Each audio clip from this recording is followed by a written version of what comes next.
I'm going to back that up. I'm going to back it up a mile. I mean, I'm talking 10, 15 car lengths to make sure. All right, everybody, we are going live. So, good afternoon. As we get back to the stream, it is Wednesday. This guy's about a title the Phillies are playing right now. As of right now, it is a tie game. And it's in the bottom of the fifth inning right now. It is safe to say that right now the Phillies are doing now they are out of the postseason picture, which that makes me unnerved because I think we should have not lost that game last night because I felt like that game was important. I feel like to me that game was important, but apparently, and then the Padres won, meaning that of course we're out of the postseason picture. But remember the look at all the requirement this house is going. I actually did not notice that, so I guess it was only 4 hours, maybe.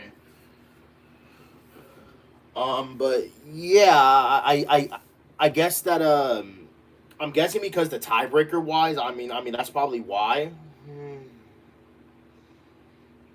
I guess that's probably why we're not in the wild card picture. But we should because here's the thing. Because remember, the Phillies swept the Padres in the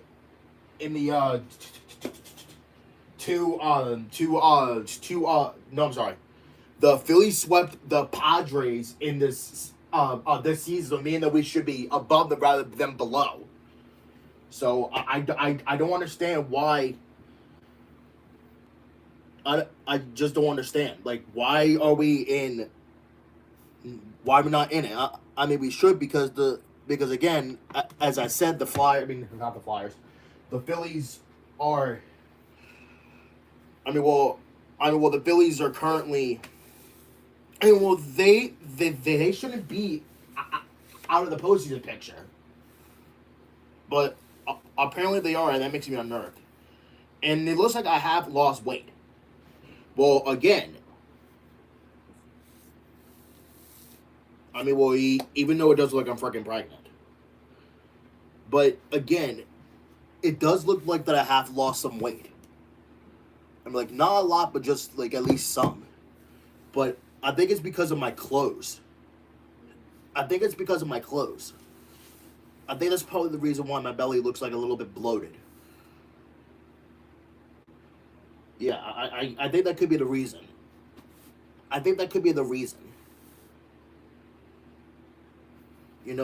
But yeah. But anyway, yeah, it looks like I'm freaking bloated. But yeah, guys, I'm watching NASCAR because I'm watching NASCAR first, and then I'm gonna put back to the Phillies. Do I have my keyboard on? I do not.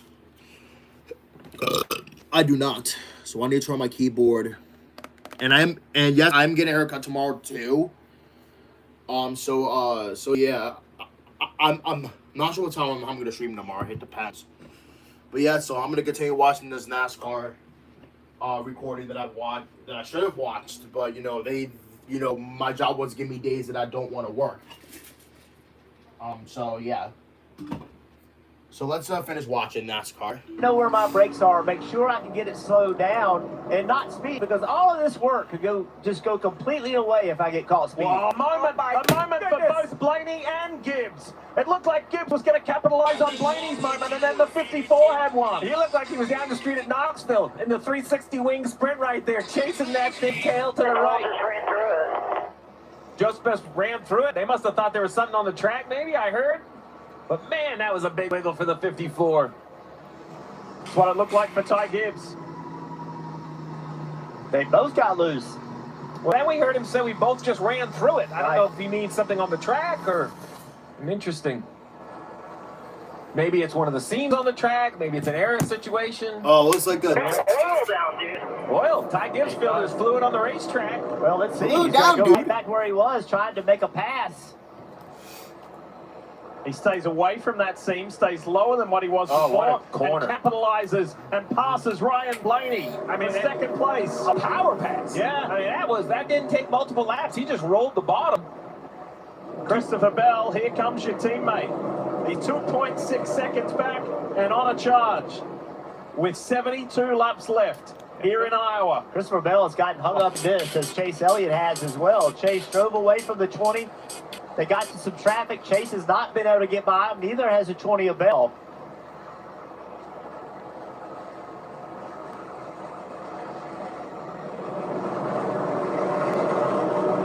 Let's talk more about the race leader. Christopher Bell, here's Kim Kuhn.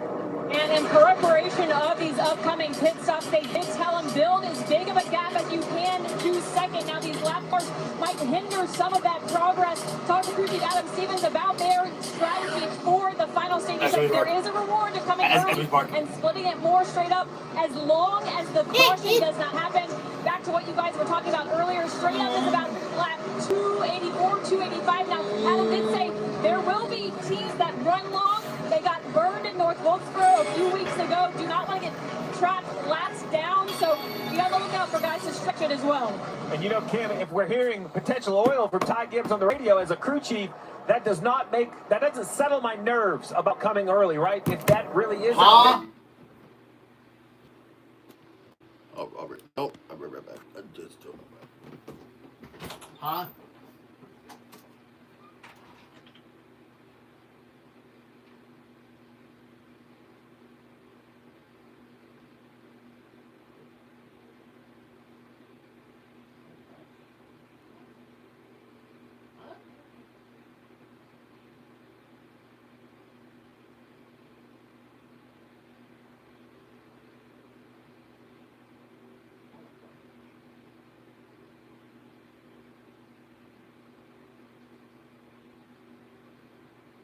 Oh, there's a washing machine. Yeah. I don't know if I should let these dogs in. They've been out there since like I don't know. I think so. Yeah.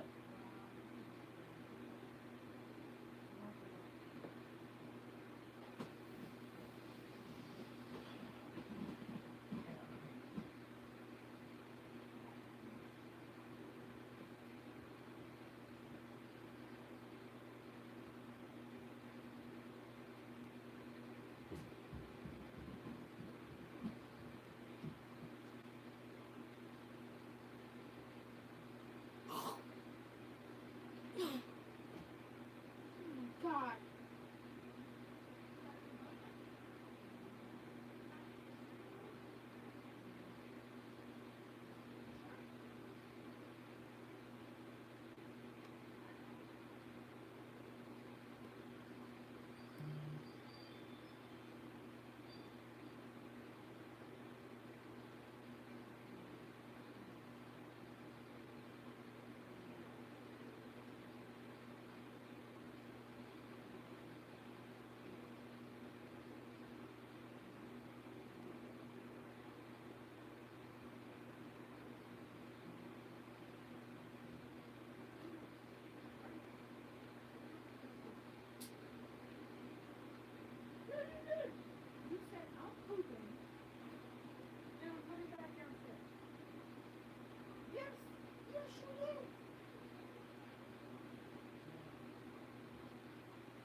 seriously cannot hear You you. don't have to lock Tank up. I'm coming down. I did not. Give that to him. Tank. Here. Yes. And the helmet's going off, by the way. Move.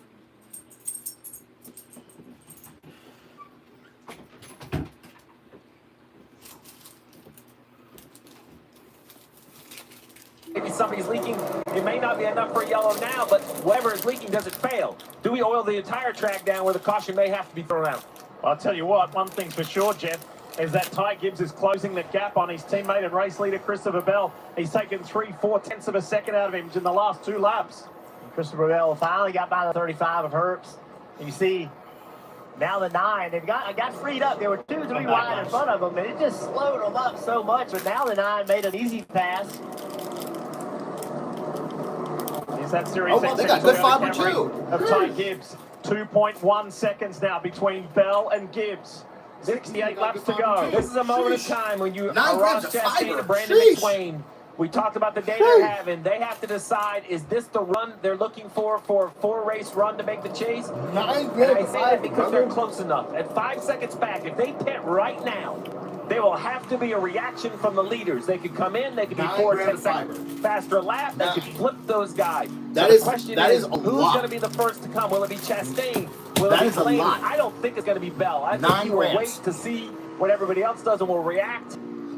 Looks to me like Blaney's running the bottom of 3 and 4, right in front of Chastain. There he is, upper left. 90! Turn, come to pit road. So let's see what Blaney does. First of all, is it 2 or 4 tires? They don't need a ton of fuel. I imagine it'll be 4, but this will set the tone of what everybody else will be forced to do. Who reacts first? Is it Christopher Bell? Is it Ty Gibbs? We will see. Marty, take it away.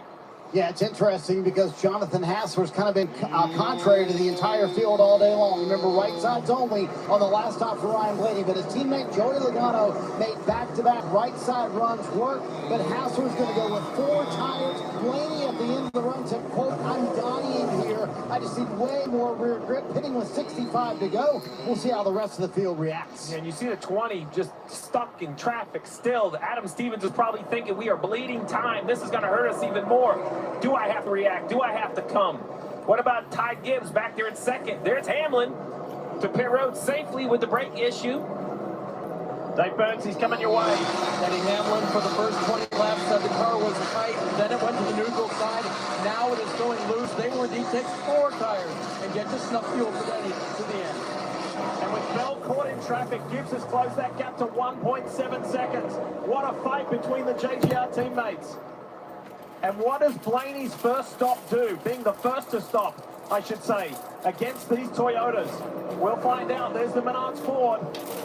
Yeah, he's fighting through traffic a little bit right there. But even that lap with the traffic, a half a second faster than the leader. What a day for the Dinger. Sergio Trenola told me this morning, if we can get it close, he can make it happen on a short track, and he has today. In a really impressive run from the Corlick driver.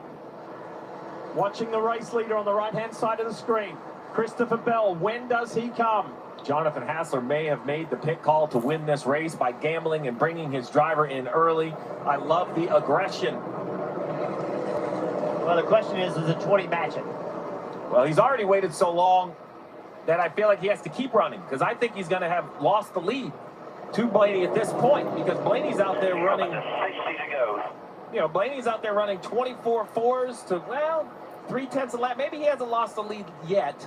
And he's got a little more clear track ahead than what Christopher Bell does, who is still dealing with traffic. This time, Bell, this time. All right, there you go. This time, Adam Stevens has watched the gap shrink. He believes now he can pit from this lap and still cycle in front of the 12. 4 tires for the 20. Top screen is Bell. He's going to run the bottom right here. He's already waved. This is a kind of a tricky entry. Getting below the orange box, not so hard, but you got to make sure you get around the corner. Everything looks good so far. Bottom screen, Blaney. He's going to have to run a whole nother lap, and then we'll compare on pit road exit. The 54 chasing the 20 on pit road. So both Ty Gibbs and Bell on pit road, Kim. And Christopher Bell saying it's pretty good. Give me the same thing. Asked his crew chief Adam Stevens, is it 4 tires or 2? He said 4. We've got to cover the 12 as they finish up this stop. When they asked Ty Gibbs what he wanted to do, he said, I'm happy with the balance. That was a 2-tire stop for the 54. All right, so Gibbs passes the 20 on pit road. Now it's Gibbs versus Blaney on the racetrack. Let's see. Gibbs is exiting right now. Blaney just entering turn 1. Can Gibbs get up through the gears? I believe Blaney will get Bell. Right there, Gibbs. Upper left, the right, there's Bell, there's Blaney. So Bell counters Blaney, but in the mix gets passed by Ty Gibbs. Tyler Allen making the 2-tire call now. Will 2 tires hold off the upcoming fresher 4 tires? And remember, they still need Chastain, Briscoe, Berry, all these other cars to pit. And there's still 57 laps to go. It is on between Gibbs, Bell, Blaney, with Chastain being the outlier. What a call by Tyler Allen to take 2 tires. I don't know if it'll work or not, but he has given his young driver control of the race for those that have pitted. There's still a lap down, which is scary. Right, Chastain right here is the leader. Gibbs needs to unlap himself. As soon as he passes the 1, pressure goes away because of caution. You can just stay on the racetrack and you will cycle to the front. And Jeff, just think about where this 54 was earlier in the race. After that mishap on pit road, went to the back of the pack, and this young man drove his way through. Okay, the maturity of Gibbs, but he's got to get this pass done. Chastain doing a nice job of holding up Gibbs, but as this happens, then the 4 tires behind him is starting to catch. Yeah, that was a big loss right there, Kim. And let's follow the pit stop of Chase Briscoe. Came down from the 2nd position. He's been fighting really the same thing all race. That's free in. Same problem yesterday. Overall, besides that, happy with the race cars. They put 4 fresh Goodyear tires, Sunoco fuel in that Toyota. Tell you what, Christopher Bell is closing that gap on Ty Gibbs. There's a little bit of traffic in between them, but watch for that 20 to emerge. Look to the right of your screen. There it is. Here comes Bell. Traffic is so important in this situation. Who can get through that traffic or older tire traffic the quickest? We saw Gibbs get hung up a little bit with the 1 car. Can the 20 get by quicker? And all the cars that have yet to pit are hoping for a yellow right now. This would really cycle them to a very good finish of the day. Oh, Bell through the... Oh! 3 wide with Christopher Bell splitting Chastain and Stenhouse. He knew he had to do that. He could not get hung up behind 2 guys running side by side. The 47 just came out on fresh tires, so he's going to be fast. And now the next car that Christopher Bell can see out of his windshield is his JGR teammate Ty Gibbs. Down the backstretch into turn 3. Let's take you back a moment ago to show you the Busch Light smooth pit stop on a day where there's been so many mishaps. How about this one, Steve? Hey, what a job by the gas man. He needs to be efficient and instant plug in a clean right side tires. I'm going to give credit to Tyler Allen. He made some difficult calls over the summer to score stage points at some of the road courses. That has locked him in the chase. That lets him gamble in moments like this. As you see him with 20, who has a nice 4-tire stop, but the extra 2 tires, no match for the 54 on pit road. But will they be the answer on the racetrack? Well, he's got track position, but does he have enough speed to hold him off? The last lap, Bell was about 1/10 of a second faster than the 54. Oh, that gap has closed considerably. Past Austin Hill in the 33 goes Ty Gibbs, but his teammate is storming. Christopher Bell, who has 4 top 5 finishes in the last 5 races, is tired of finishing second. It's happened 6 times this season. He wants to get his first win of 2026, his first win in more than a year. Here he comes.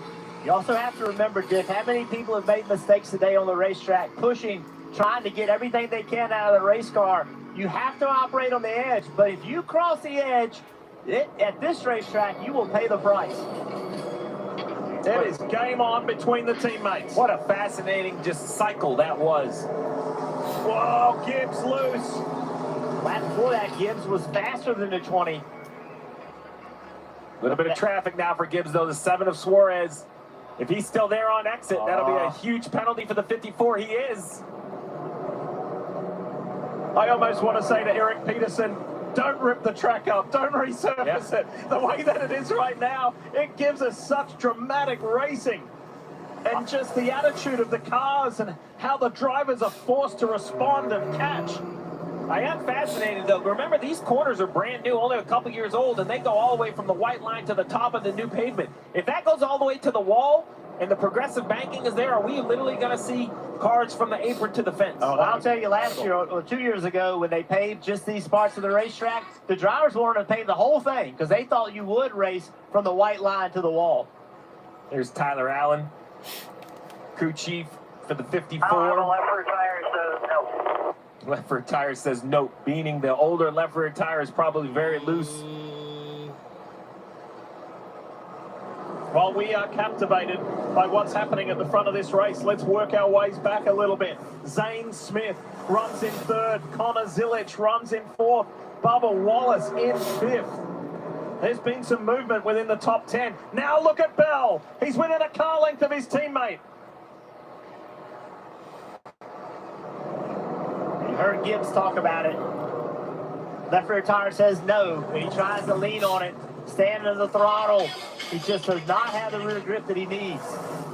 When do we see those guys at the front of this field like Chastain and Gregson and others come in and open it wider up for these guys with 44 to go? And they can run probably 20 more laps. So at this point, I would run all the way to the end, still hoping for that yellow.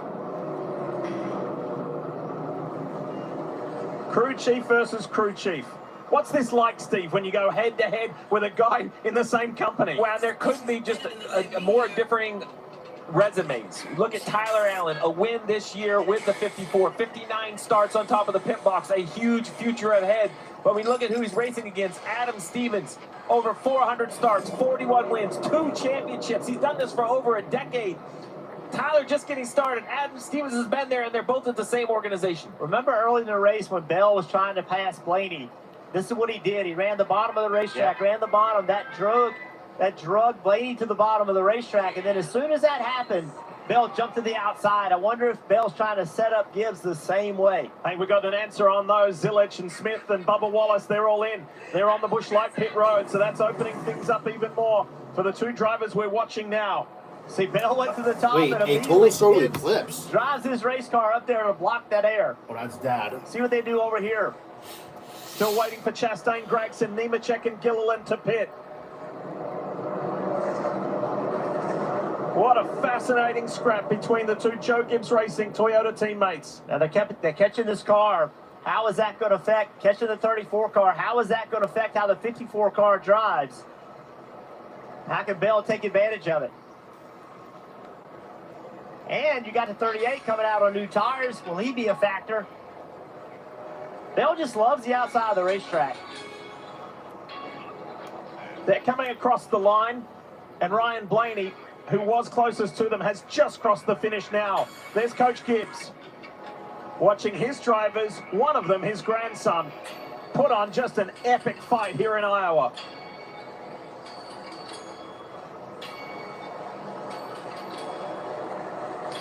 .39 to go. Ty's got to make this pass right here. He cannot mess around with Todd Gilliland. You see how far he drives it in the corner. Did exactly what he needed to do. 20, though, I would stay close the gap. If he could just roll past the 34 right here. Oh, he does, too. He is right there on the bumper of the 54.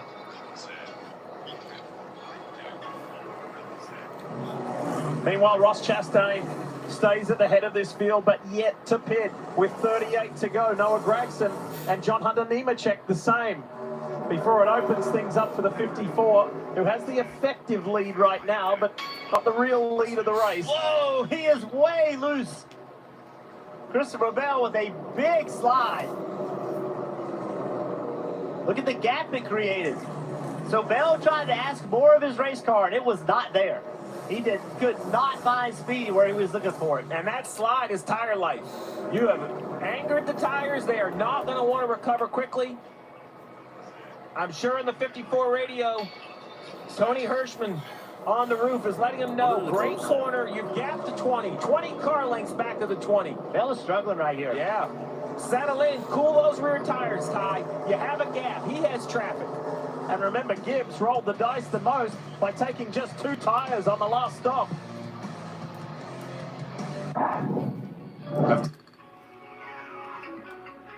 Head for the mountains. After a summer filled with a beautiful game, guess who's back? The Arsenal champions! And going for a second straight. The crown sits heavy when your rivals are coming for you. A new hope is alive for all. Who will shine bright? So it begins again. That feeling for what it means to have joy, drama, Rarely a dull moment. and pain in our lives again. Magnificent. To be back again. The Premier League returns August 21st, live on US.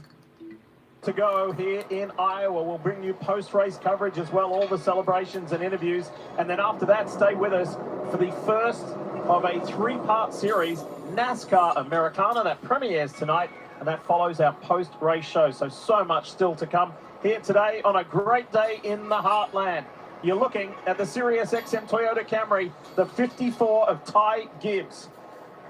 And this 9 car for Ty Gibbs is going to be a tougher pass, I was thinking. Now he's in position. I bet Chase is going to let him go down here.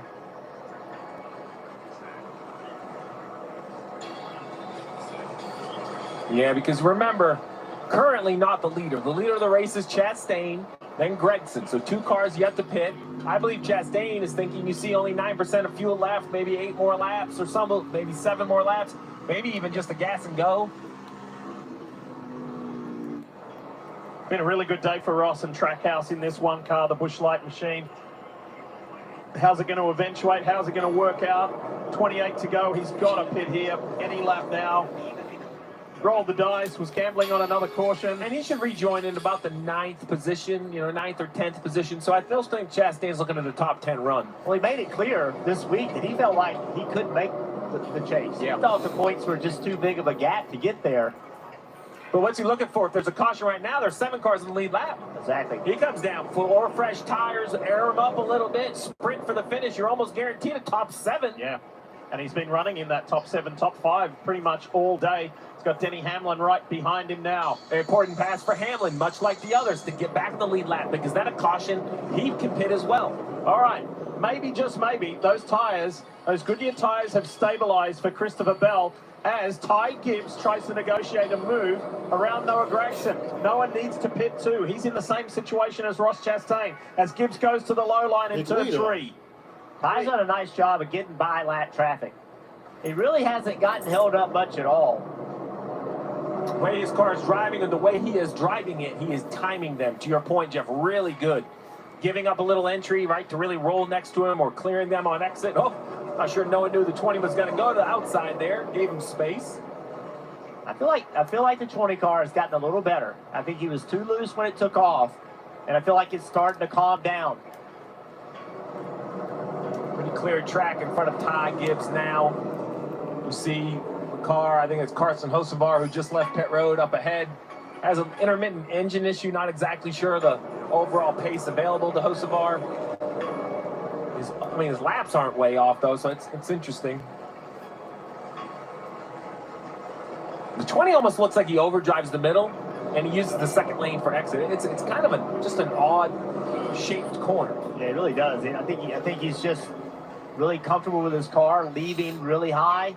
This end of the racetrack, he doesn't do it. This end is pretty conventional. But to your point, Steve, watch right here. Watch how much speed he carries. Overdrives it, doesn't try to stay on the bottom, washes up the racetrack, and then uses every inch. He's a little bit quicker the last few laps. Yeah. It's coming back to that DeWalt Toyota Camry. Remember the last stop, 4 tires for Bell, only 2 tires for Gibbs. And you've mentioned it this season.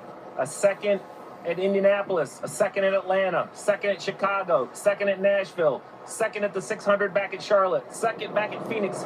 All of those seconds yet to see victory lane.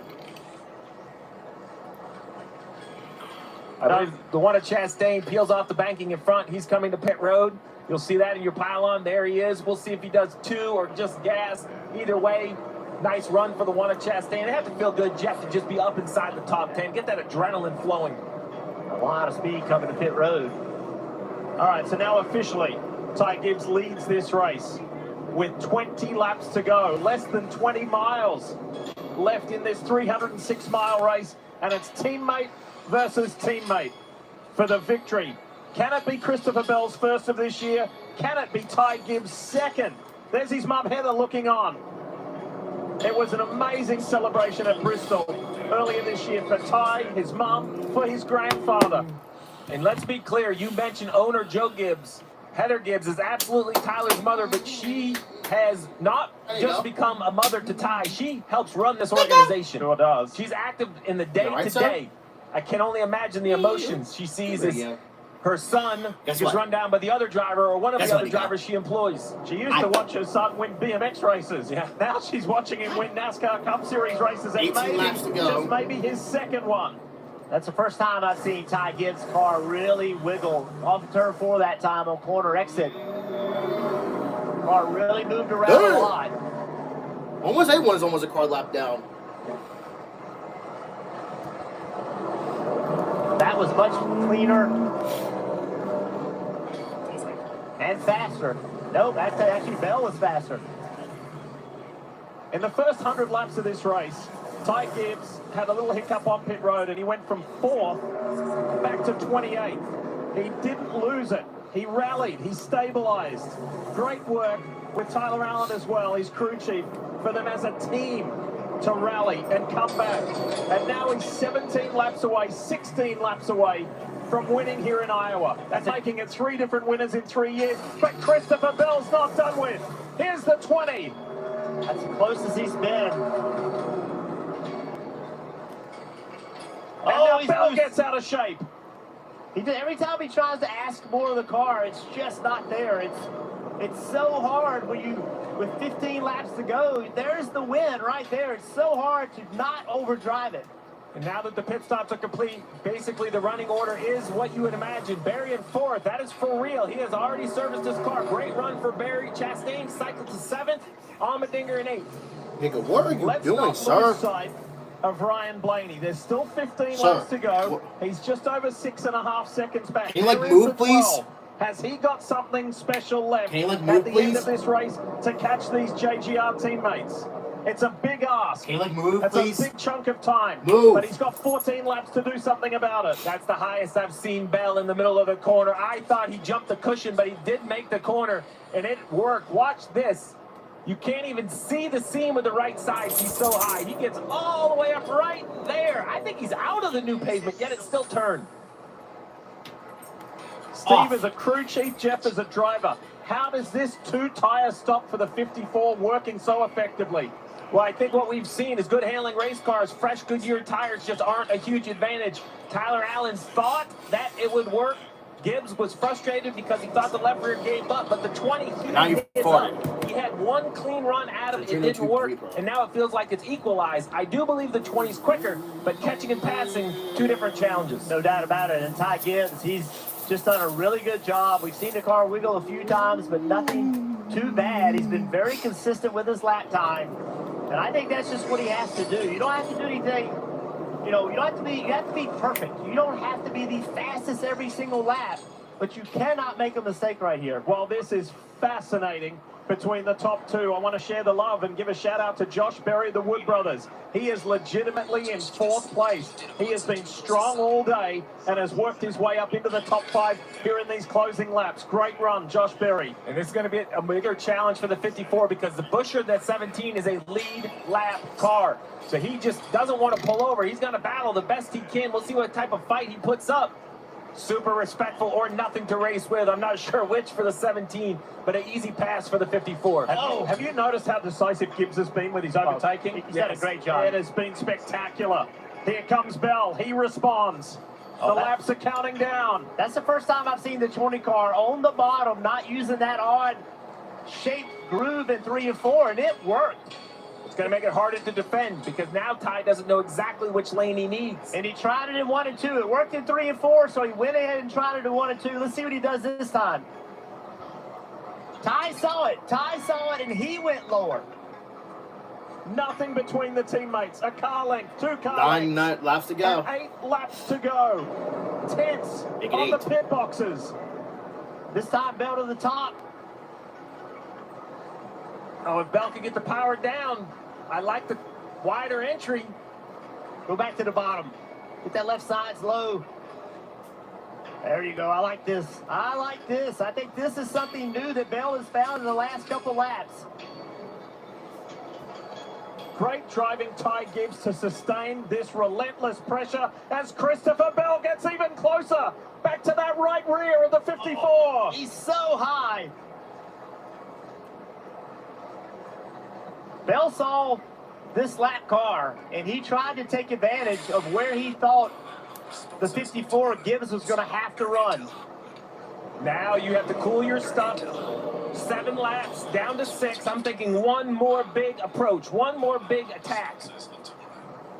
Sponsors of tomorrow. Christopher Bell's wife watching on. Christopher said in the past, she's maybe more competitive than he is. Oh, she's a racer. She's been there every step. We're Intel. Cross the line this time. Just like we are. 5 to go. Less than 5 miles to determine who wins this Iowa Corn 350. That was a really nice corner for Bell. 3 cars up ahead. I know it's only 5 laps, but SVG is one of them. At the closing rate, I think they will get there, or at least have the air disrupted. Great point, Stevie. It is traffic jam ahead. Austin Dillon, Brad Keselowski, and SVG are the cars ahead for them to negotiate over these closing 4 laps.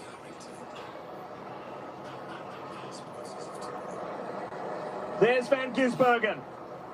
Forces Gibbs to go around him on the high side. Keselowski's next up. A lot of respect right there. Seeing a couple drivers just get out of the way of these guys battling. We spoke earlier in this broadcast About about the growth 3 laps and the to go. maturation of Ty Gibbs, the 23-year-old from Charlotte, who has been through so much, personally and professionally. But to handle this pressure from somebody like his teammate Christopher Bell, this has been impressive, but it's not over yet. He doesn't have that victory yet. There's 2 laps to go, and Bell is relentless. 2. Oh my Here God. he comes again. Yo, all over brother. the back of his younger teammate. Brother. All right, what's Bell going to do here? I think you got to go back to the bottom. It's been the most effective for him. Yes, right there. Can he throttle up? Can't quite get it done. This track is only 7 Lap, eighths of final a lap. mile, and there's 1 lap left. 1 lap to go, presented by Credit One Bank. Brad Keselowski there for Ty Gibbs to negotiate, and Christopher Bell. It's going to come down to the final 2 turns. Oh, here we go. Is he going to It hold was an on? epic moment at Bristol Motor Speedway earlier this year when Ty Gibbs finally got his And first Ty Gibbs win. wins. To get that first, Here he's he now goes. got 2. Ty Gibbs wins in Iowa. That was phenomenal. Great job. Way to go back today. Great job, team. Excellent work. Proud of you guys. Huge bonus in the championship point scenario. At least Danny Hamlin finished top 5. And an epic comeback. He was as low as 28th in this race at a 2-tire stop on the last trip down the Bushlight pit lane. A call by that man there, Tyler Allen, was the winning call. Finding success together, battling through adversity together. Speeding at North Wilkesboro was on the driver. A pit stop today was on the crew, but they fought through together. That 2-tire call, and then the epic drive by his young man behind the wheel, his young driver, didn't slip a tire, holding off Bell. That was really And close. Coach Gibbs is thrilled. That was really close. And so they should be. 3 years in Iowa. It hasn't disappointed a single time, and there's been 3 different winners. Ryan Blaney got the inaugural visit here. William Byron won last year. And in 2026,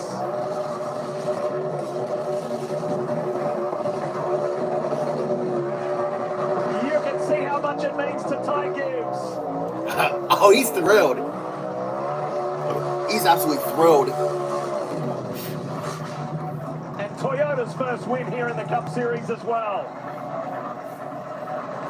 He's absolutely thrilled.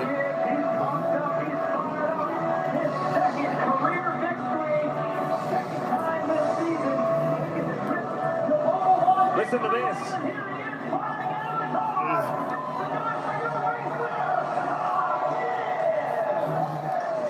Ty Gibbs. Work it. What you know about that? What you know about that? To celebrate with his crew. You don't have room to do that at Bristol, but you do here in front of a sold-out crowd at Iowa. He does. Oh, was that blood in his nose? What a 2026 has been. Most top fives, most top tens, most stage wins, and now 2 victories, and he's going to celebrate with his crew. I think...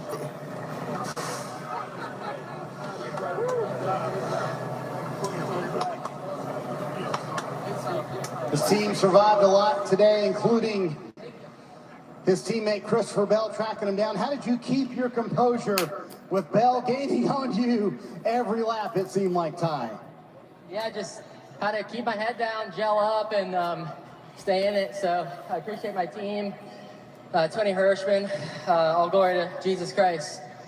I want to ask you about Tyler Allen's 2-tire call, and you and I have had so many conversations this year about how this team has gelled. What's really spurred that on in 2026, Ty? Yeah, you know, just people that want to support each other. You know, we have a big step from last year, obviously, and, you know, I really appreciate it. But I really appreciate all my teammates, too. I wouldn't be here without all my teammates as well. Week in and week out, just help keep developing the program, and obviously we're all up front for a reason. So, you know, I really appreciate Denny and Chase and Christopher for all their help, obviously. You had to work for it today because you had the problem on pit road early on. You went back to 28th. At that moment when that happened, Ty, you were running 4th. What did you say to yourself? Let's lock in, hammer down. All right, Ty Gibbs in front of the sold-out crowd here in Iowa. He wins for Joe Gibbs Racing. Kim? There's the Monster Energy And his ring. teammate Christopher Bell settles for second, his 7th runner-up finish. He of the was season. really How does close. This one sit with you? This is what you call a bad second place finish for sure. But I don't know. I don't know what else to say. Ty did a really good job. He did a great job managing the race. You know, I could tell that he was slipping and sliding around, and you know, similar to last week with or 2 weeks ago with Corey Heim, he just didn't make a mistake. So P2. There you have it. That's Christopher Bell. Yep. Who came in 3rd place? Well, that was quite the fight. I know it's tough for him to have to see that second again, but that was an epic fight. Just a heavyweight battle. I mean, 2 teammates. I gave him shake You his head. always Yeah, earn every I feel victory, bad for but Christopher Bell. Christopher Bell made sure Ty Gibbs made no errors, and that was not just an easy drive. And it's going to help him in the championship point scenario as well. Progressive post-race show coming up. We've got a whole lot to talk about. This young man has made his mark on this sport this year. Ty Gibbs victorious here in Iowa. So much more to come. And that's it. Ty Gibbs wins. Honestly, that was a really close race, honestly. Back on USA, I mean, oh my goodness. Now I got my NASCAR recording deleted. And then I have to wait for Saturday, though, unfortunately. And now I finally got to listen to my Phillies. Well, the last time I heard it was tied at 1. So I hope the Phillies took the lead. Because, listen, we need to get back into this, you know, postseason picture, you know? Like, especially since we need that. Honestly, that was really close by Ty Gibbs. I mean, yeah, it's crazy because, you know, Christopher Bell was really close, too. Like, I felt like... Well, I mean, you know what? I do gotta say Christopher Bell, I mean, well, he deserves a win, but in the end, you know, Ty Gibbs did a really nice job.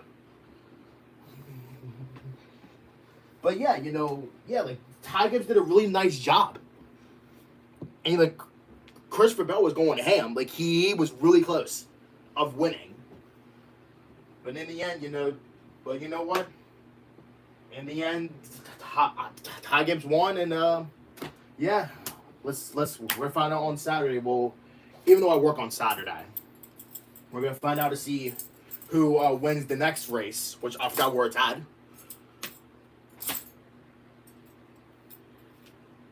I forgot where it's at though. With that one.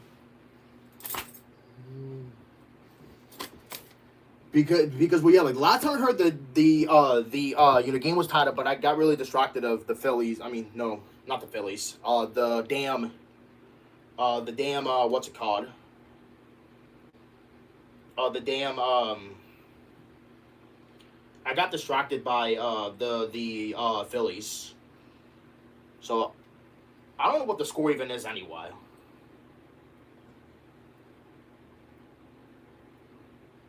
Oh Lord, four runs.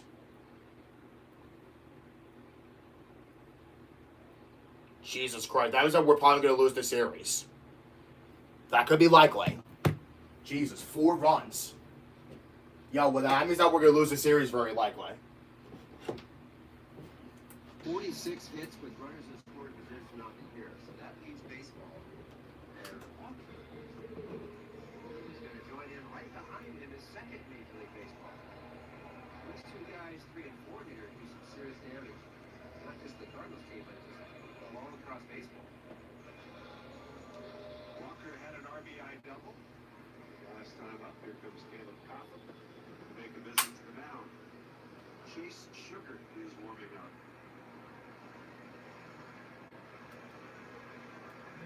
I mean, I guess there's 2 ways to go about it. You say, well, let's see if Albie can figure something out here and get us through the 7th inning. Oh, it's the 7th. Let's get him out of here because might as well just save his bullets for another day. It's the 7th. It just depends on if it's down to the bullpen that can. Honestly, yeah, I think we're gonna lose like yet another series. Like I feel like that the team is kind of cooked. Because I feel like that winning like 4 games was good, but we haven't been to like winning like 5 games in a row yet. That annoys me. Runners on the corners with 1 out. That's it. Oh, well now the Cardinals want to score more runs after we're being down more. Is the pull. It's way up the middle. First pitch on the way, and it's up and away. Oh wow, so the Cardinals want to score more runs. Like you know, if we had 9 double plays was bad enough, and now they're scoring more runs. There's a 5.43 earned run average. Jesus. Pitch. Swing and a bouncing ball foul. Third base side. That is not a small sample size. Opposing teams have a 789 OPS against the Phillies pen in that time. And they're averaging almost a homer and a half per 9 innings. Damn. And that is down and away. Ball 2.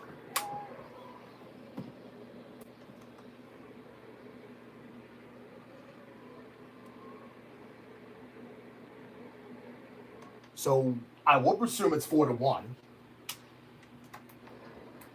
With the pitch. And that's down and away. Ball 3. He's already walked 2 in the inning. On the verge of a 3rd.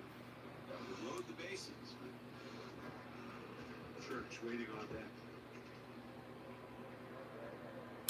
3 balls and 1 strike to Jordan Walker, the pitch. He's swinging and he pulls it sharply foul. Honestly, I don't even want to listen to this game. What series do we have after that? Oh wait, I just mentioned the Twins. I just mentioned that.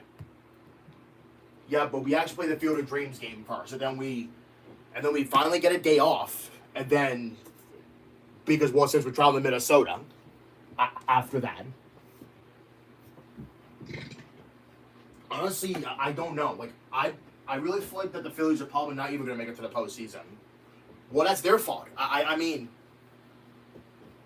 which I mean, listen, like we were doing pretty well, you know, winning like tons of games, and now all of a sudden we're just becoming cold, and that is a bad time, you know, as of right now. Like it is a bad time. Now I feel like that we're not even gonna make it to the postseason, which to me, in my opinion, that's fine. Because I don't want to face the Dodgers in the postseason.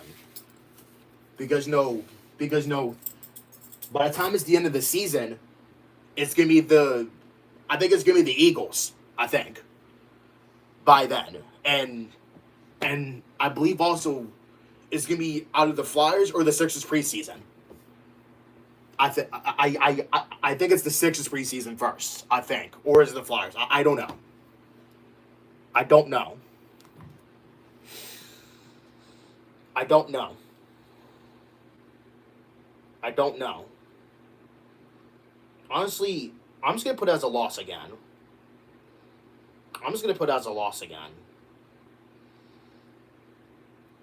And again, like all this done, we have gone cold.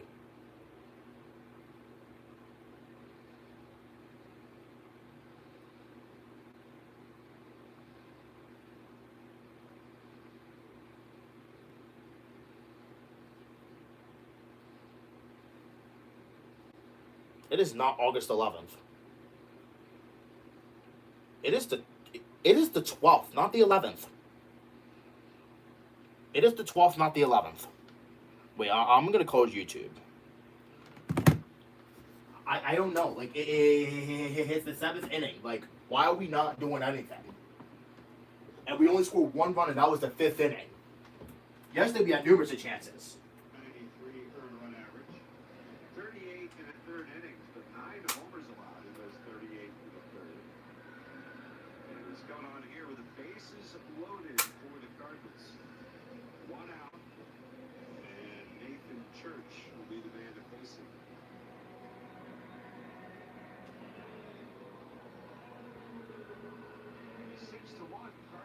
No, it's 6-1. Oh wow! So now the Cardinals want to score more runs. Honestly, the game's already over. It's 6-1, and it could be, it could be more, because the Cardinals want to score so many runs. Honestly, I actually glad we're going to get out of Busch Stadium, because I actually don't even like that freaking ballpark anyway either. Because here's the thing, I just feel like that yesterday we should have won. Because, like, we had numerous of chances to score yesterday. But again, those double plays are not really helpful either. Because, like, every time we have a chance to score, we hit the double plays. Like, what is up with that? And what they don't know is that the Cardinals lead, because from what I've heard, the Cardinals lead in that category for double plays.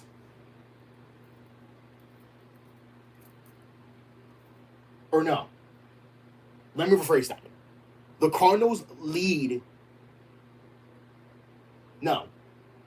I'm sorry. Yeah. I'm pretty sure the Cardinals lead for turning double plays. As what it is from what I've heard.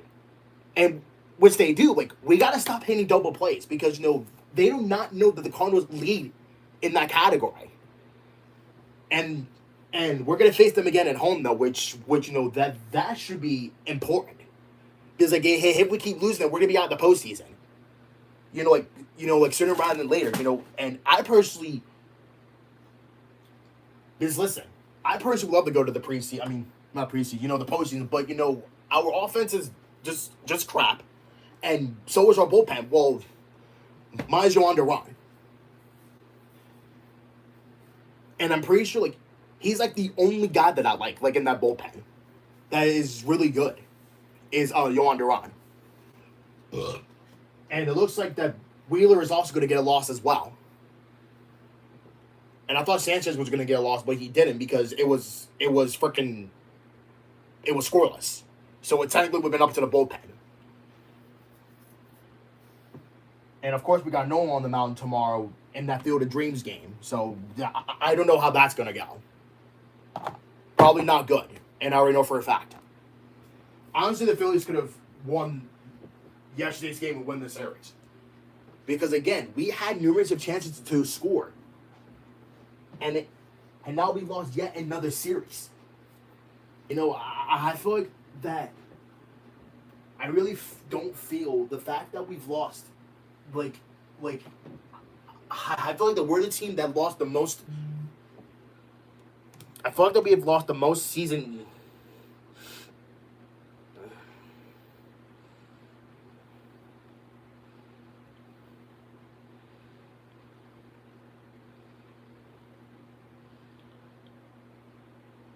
I mean, like, I don't know. I just feel like the Phillies are just cooked. I'm just ready for the Eagles already. You know, I really need the Eagles team to come, you know, because I'm tired of listening to the Phillies. I'm tired of it. But here's the problem now. I can't watch the Eagles on Saturday because I work. So, meaning that I have to record, well, I think I'm recording the game anyway. And apparently same with the race. So I have to do something about that. I have to do something about that. It's like there needs to be something that I could do. Because again, you know, the Eagles preseason is coming up within the next few days. And I'm just ready for it. You know, I'm tired of listening to the Phillies, you know, for, you know, these months. You know, it's been nothing but pain. You know, like more recently than before. And you know what? At least the positive side is that I'm glad that Luis Ariz actually snapped his offer, though. I'm just glad. Like, I'm just glad that he snapped his offer. But I'm not happy that this Phillies offense is just not really doing anything.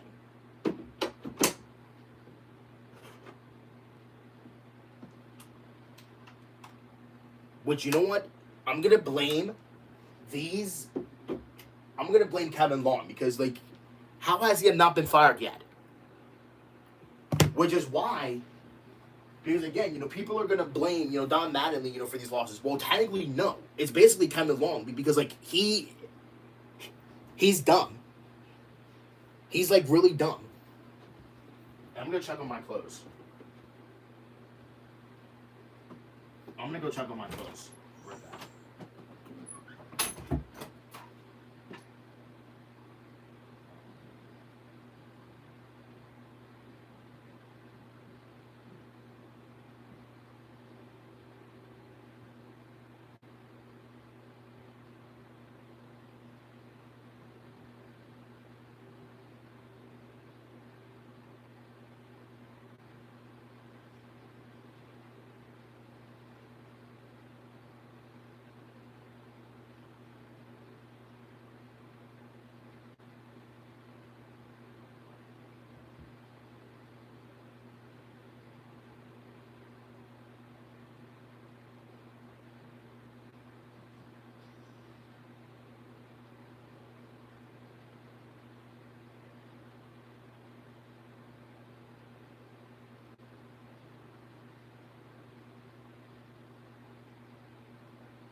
How'd it go?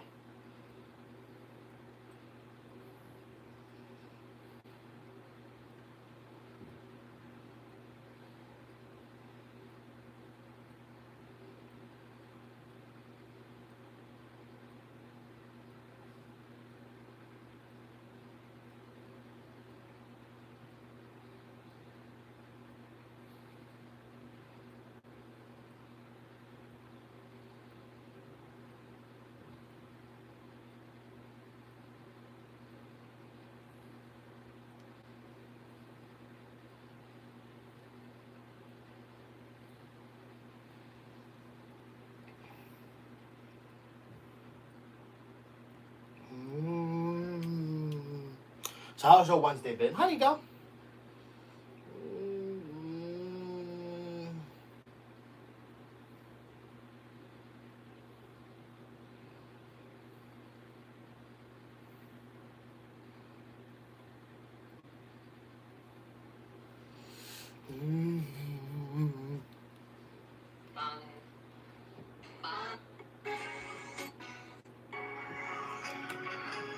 Personalized, seamless web and TV experience, and the continued innovation of Intel.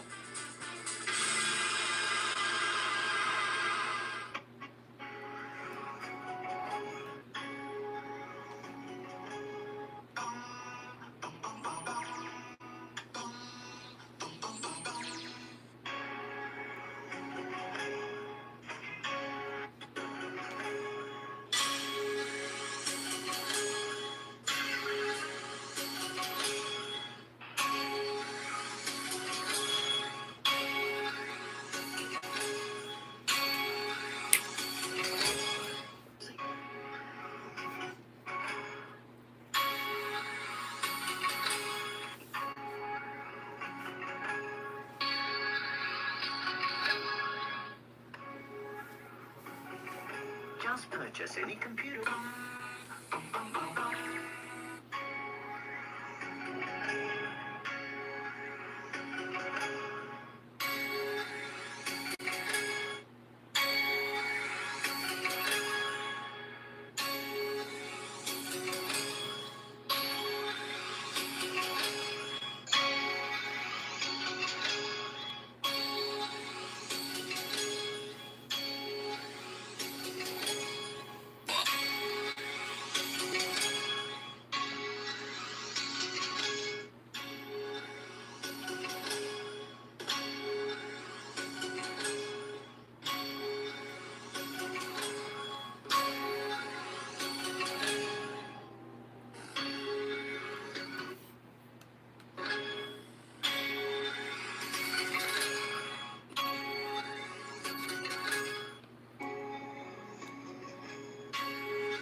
Intel Core i5 プロセッサーを Intel 入ってるインテル入ってる。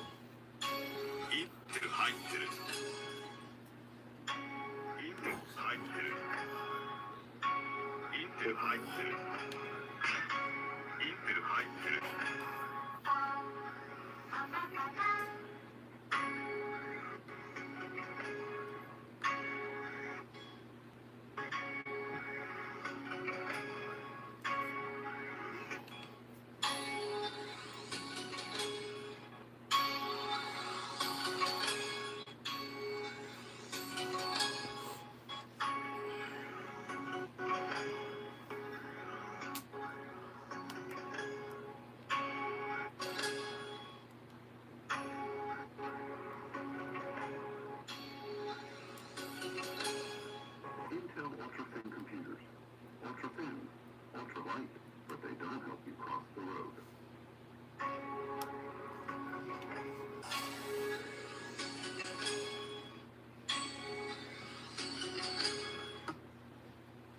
Hi, Nico.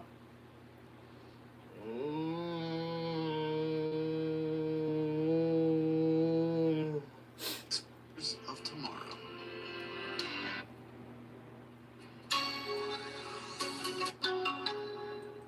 Experience visually stunning performance. Un desempeño visualmente impresionante como nunca antes. Solo con el procesador Intel Core i5 processor. Experimenta un desempeño visualmente impresionante como nunca antes. Solo con el procesador Intel Core i5 de segunda generación.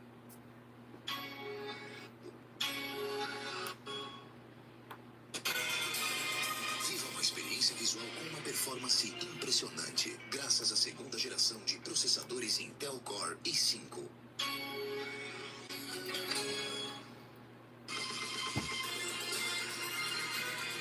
Производительность еще никогда не была такой наглядной. Испытайте ее сами, только с процессором Intel Core i5 второго поколения. Испытайте сами невероятно наглядную производительность, только с процессором Intel Core i5 второго поколения.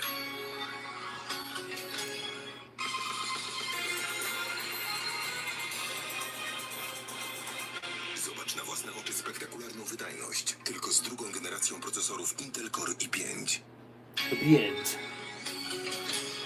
Whatever language that was.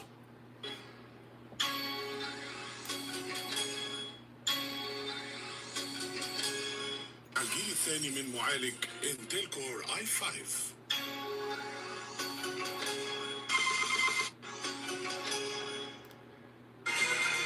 想要流畅过瘾的视觉享受，你需要第二代智能英特尔酷睿 i5 处理器。 Only with the second generation Intel Core i5 processor. With the second generation Intel Core i5 processor goes in, amazing visual performance comes out. That's visibly smart. What the hell? Was that the... Okay, that was existed? Really? What? Okay. When the second generation Intel Core i5 processor goes in, amazing visual performance comes out. That's visibly smart. The second generation Intel Core i5 processor immersive visual performance comes out. That's visibly smart. Visibly smart. When the second generation Intel Core i5 processor amazingly immersive visual performance comes out. That's visibly smart. Oh, that's the UK version. Yep. That's the UK. Brillante Darstellung und herausragende Leistung mit dem Prozessor der zweiten Generation. Das ist sichtbar intelligent. A segunda geração dos processadores Intel Core i5 tem uma impressionante e envolvente performance visual. Isso é inteligência que se vê. Gdy do akcji wkracza procesor Intel Core i5 drugiej generacji, efekt jest spektakularny. Zauważalnie inteligentny.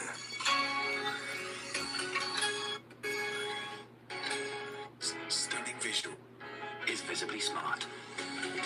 Intel Core processors. Stunning visuals, intelligent performance. This is visibly smart. Incrível, você ainda clássico do When you see it, you know it. And when you use sichtbar intelligent. To widać. Daniel?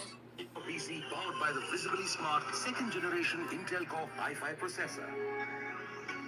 The second generation Intel Core processors.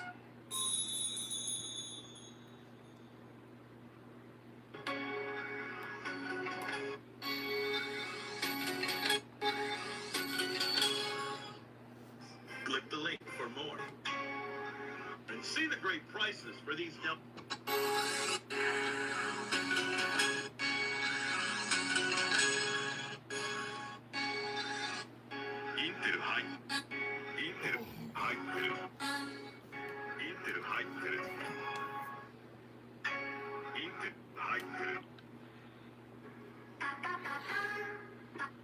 Oh, look, that's a lot of computers, by the way. And another Japanese again. Jesus Christ.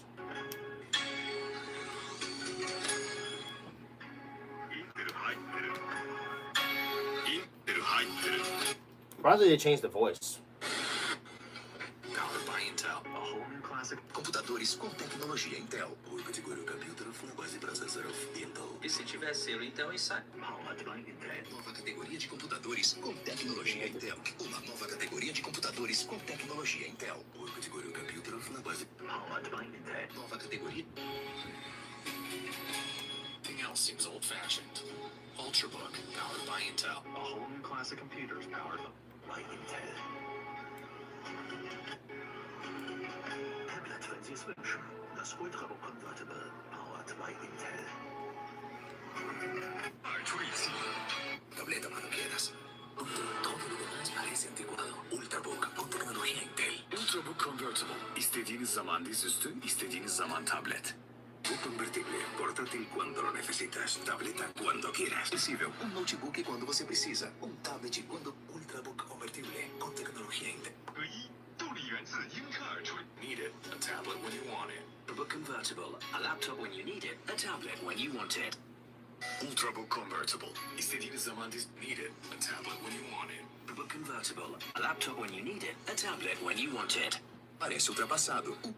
Out with the old, in with the Ultrabook. Out with the old, in with the Ultrabook. É tempo de mudar. É tempo de Ultrabook. Out with the old, in with the Ultrabook. It's old-fashioned. Ultrabook, inspired by Intel. Parece ultrapassado. Chegou o Ultrabook. Entramos Ultrabook.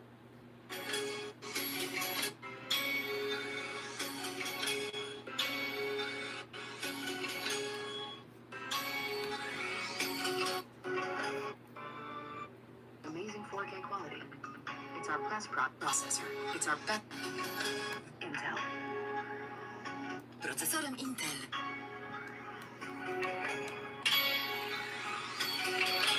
Hey, look, it's 2016.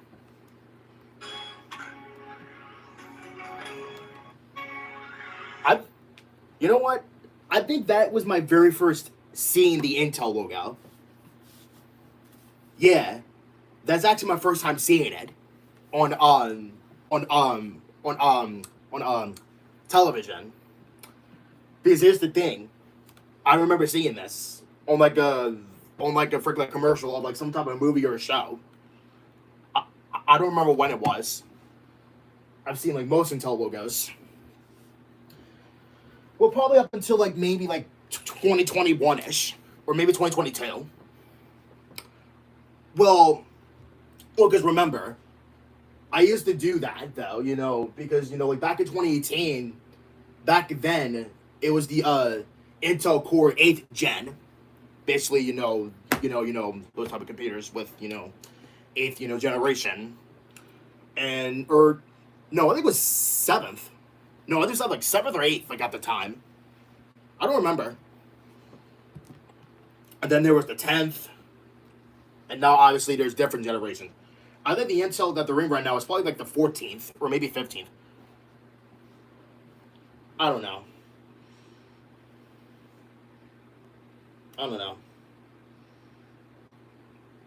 That's visibly smart. Jesus. 7-1.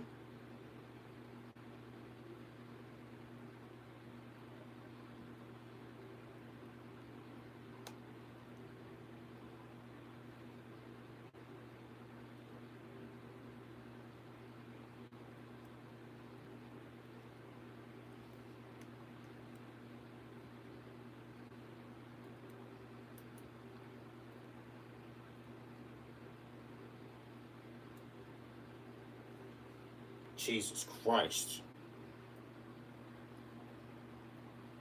Jesus. So we lost 7-1. That's it.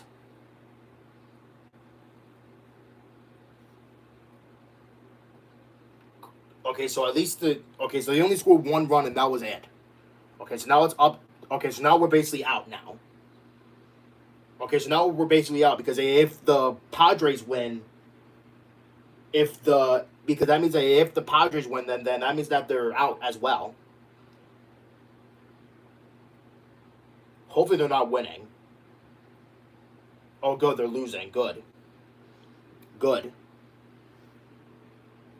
Oh, look at this. The Braves and the... Okay, so yeah, so now that we're out of the freaking postseason picture. Since we just lost. Listen, we gotta stop... We need to stop losing these games because otherwise we'll be out of the postseason.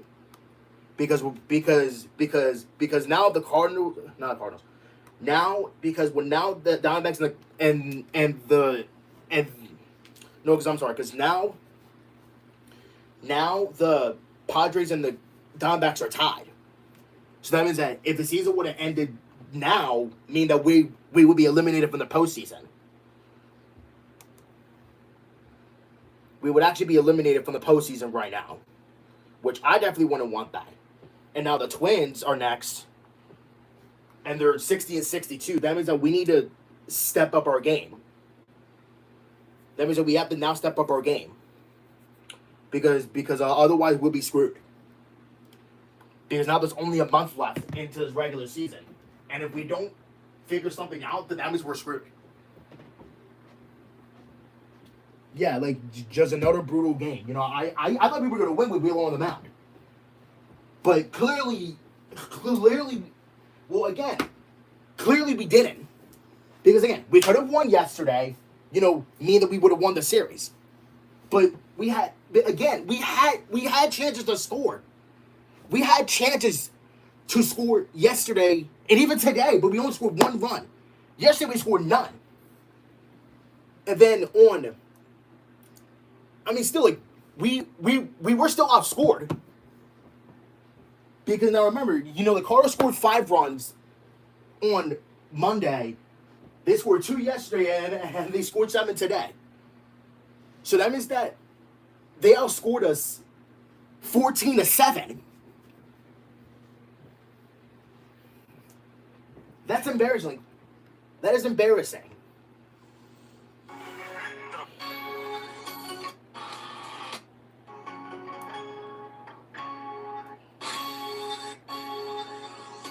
I'm tired of seeing the Phillies lose. And, like, can the Eagles come back? Because, like, the Eagles cannot come back, like, any sooner. Because I'm tired of this. Like, I'm getting sick and tired of waiting for the Eagles to play again.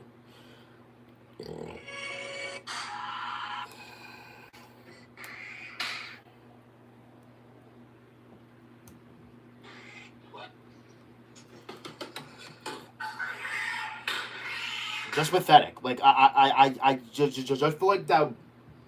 Because here's the thing.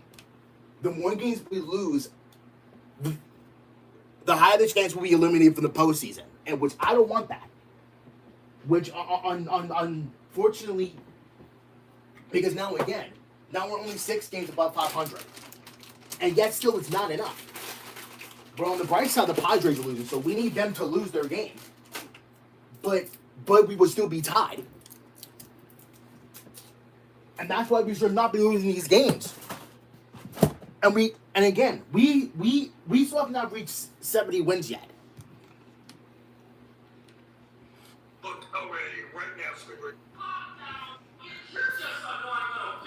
Okay, my pat's at 87, my phone's at 90.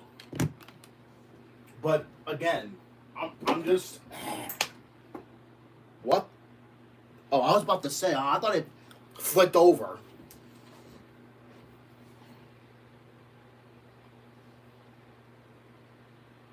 I thought it would flick away.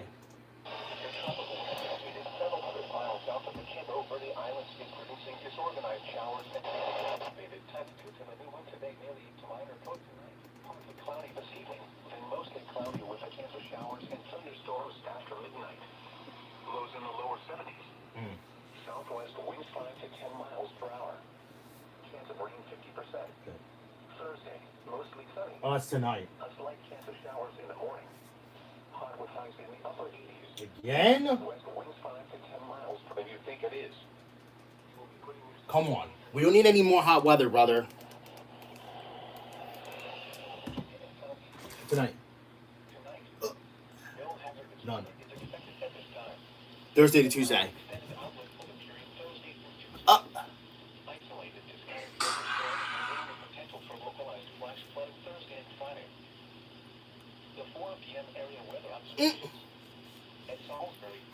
Sunny.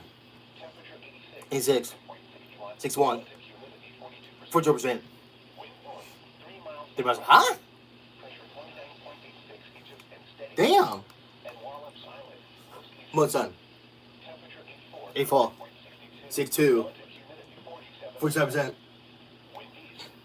8 miles an hour. Done. 85. Damn. 83. 84. Damn. 87. 85. 84. 86.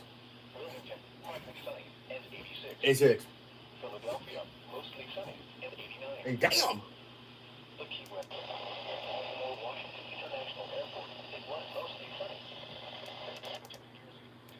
Partly cloudy this evening, and mostly cloudy with a chance of showers and thunderstorms after midnight. Do we really need more storms, brother? No, we don't. Dun, dun, dun, dun, dun, dun, dun.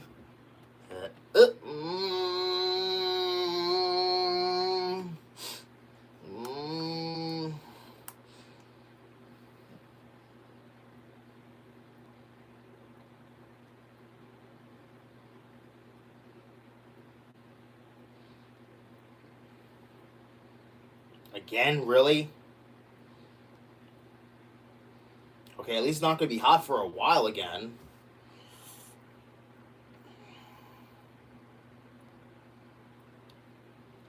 What?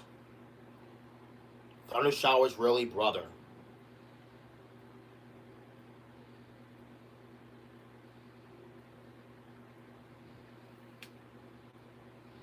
Oh, only 82 degrees only 82 degrees on Saturday? That's not too bad.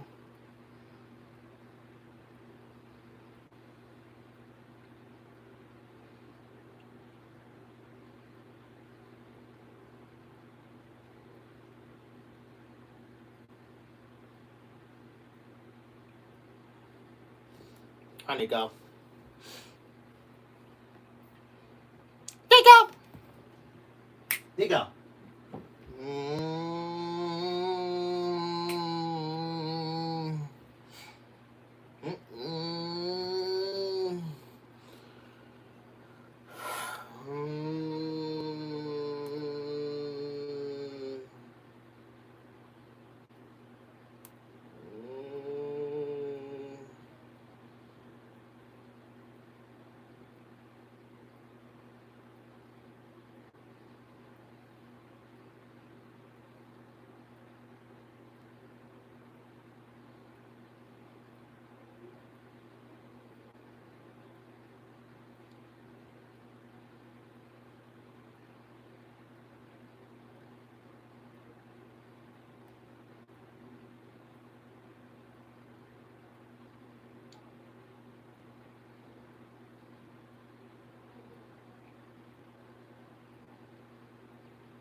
Yeah, my phone is not in right now.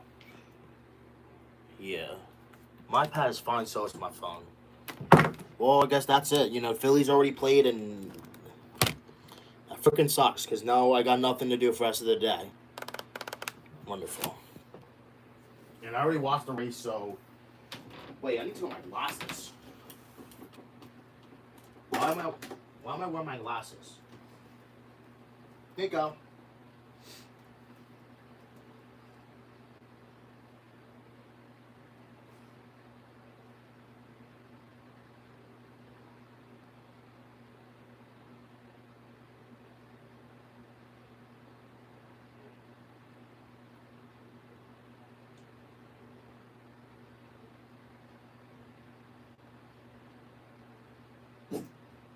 Go. You better not.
Move.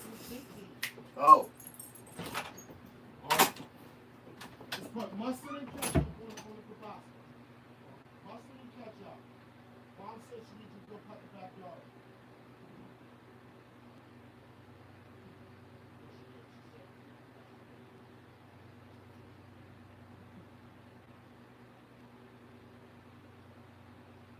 Mom said you make dinner.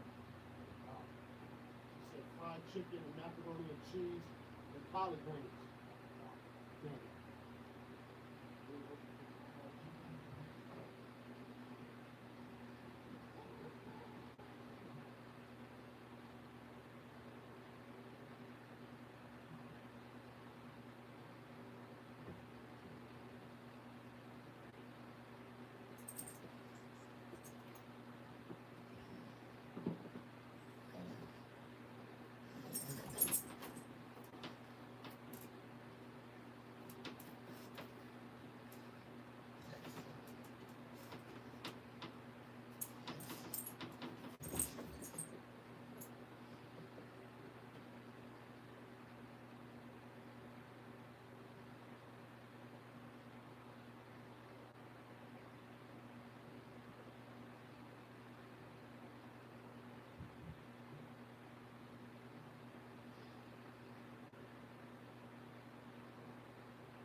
Hey guys.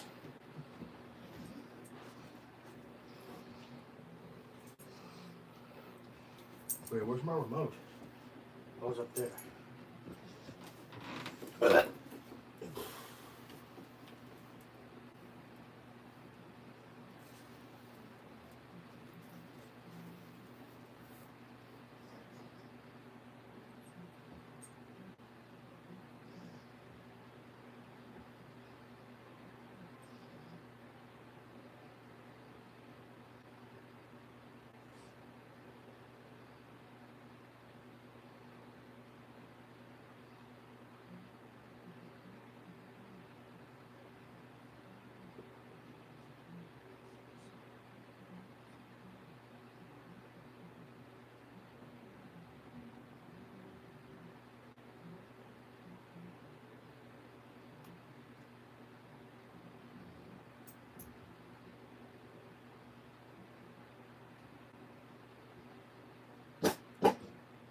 Go.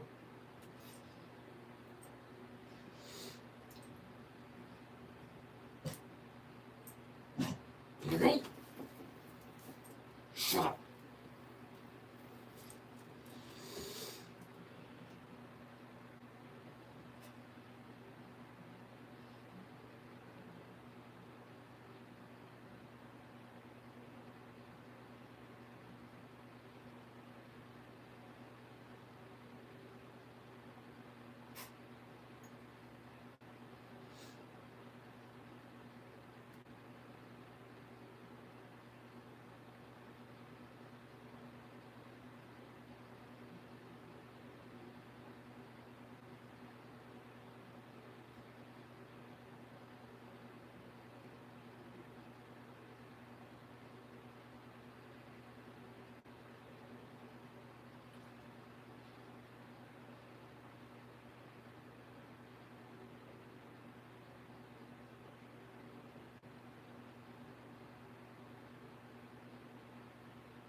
I'm gonna go back to little TV because apparently it kind of kicked me out.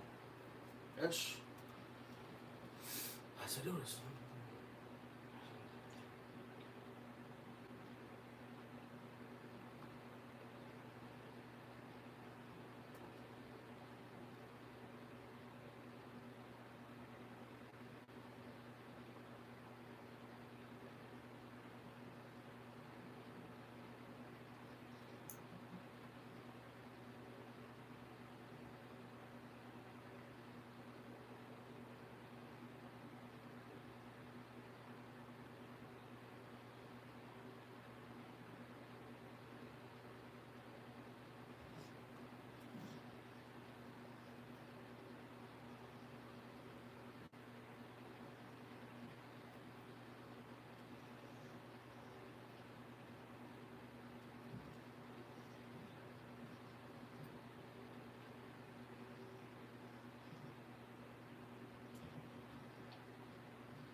Nico, what are you doing? Why so goofy? Oh, I forgot to grab my clothes. Crap.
Jesus, 10 and 15.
here.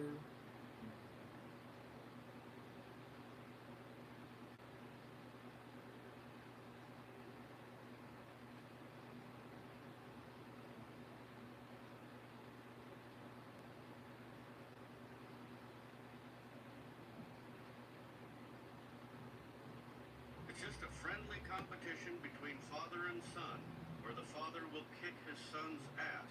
Man, if there was a Laotian martial art, I use it to kick your ass. Dale, you better tell me what's going on. Dale, To kick your ass. Dale, you better tell me what's going on right away, or I'm gonna kick your ass.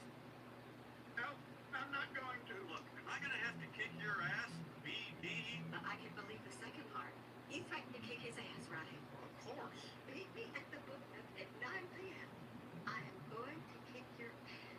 Look, Connor from accounting, I don't know how to kick someone's ass over Zoom, but I'll figure it out if you try to put me out of my own kitchen.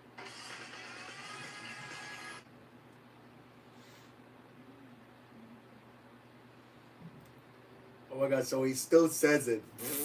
Heck kill. You kick. I'm gonna kick your ass.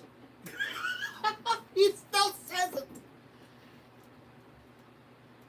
It still says it.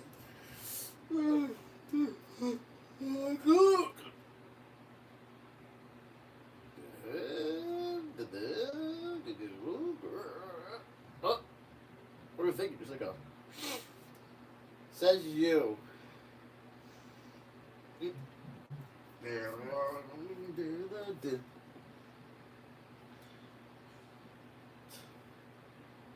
No.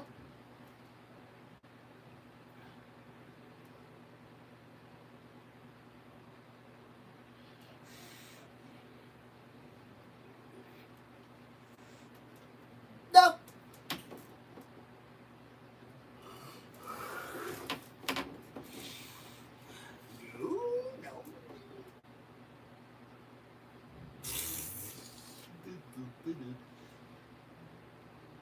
No.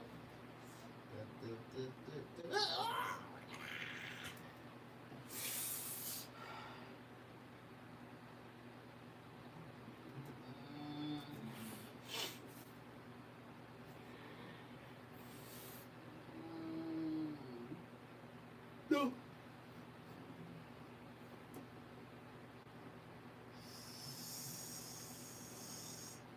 No. No, I'm not.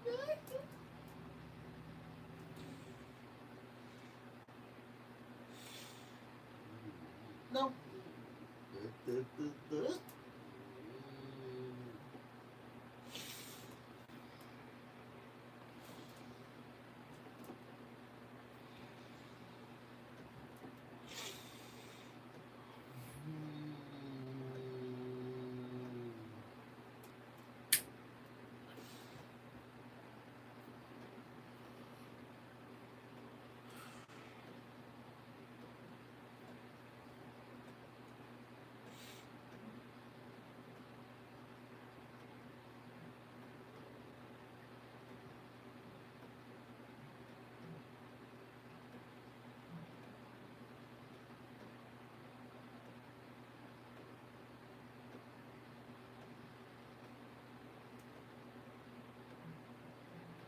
Are you okay, Nico?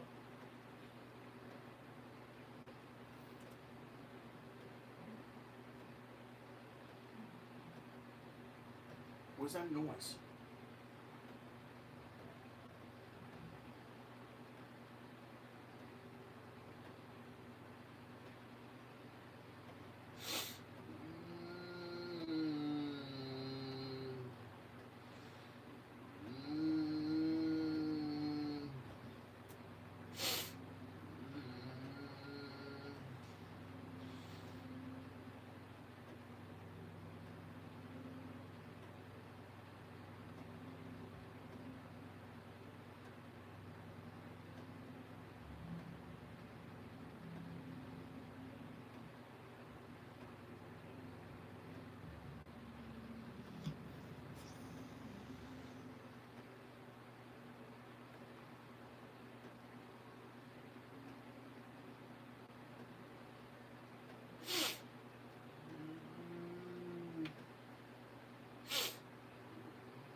Season 4, episode 14.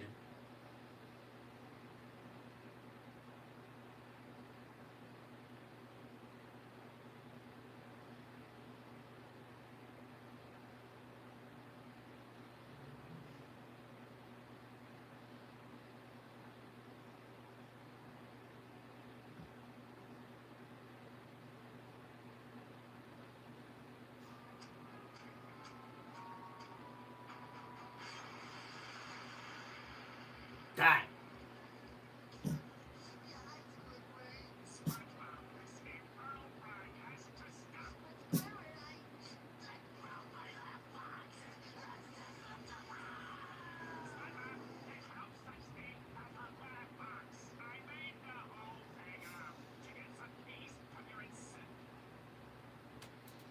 Wait, what was this? In that episode, SpongeBob develops an uncontrollable laugh that annoys everyone in Bikini Bottom. After visiting a doctor, he's warned that if he keeps laughing so hard, he could rupture his laugh box. That warning gives him a nightmare where he does break his laugh box and ends up in an iron lung, laughing with a robotic voice. A memorable scene that turns out to be just a dream.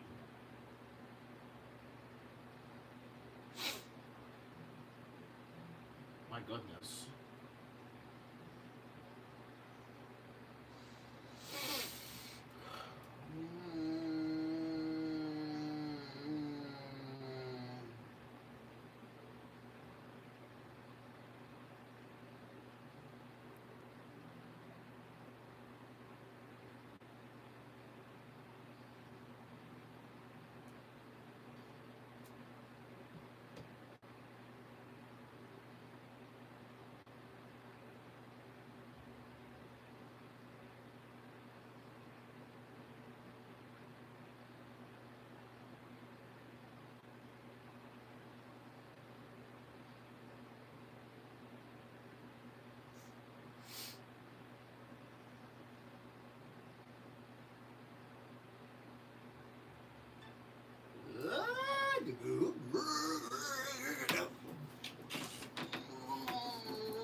No. Like this.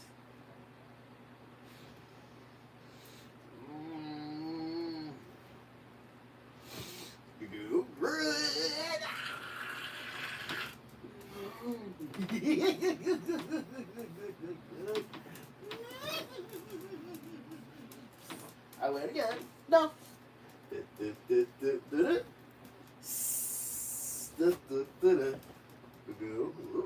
No. Oh, like this. I went. No.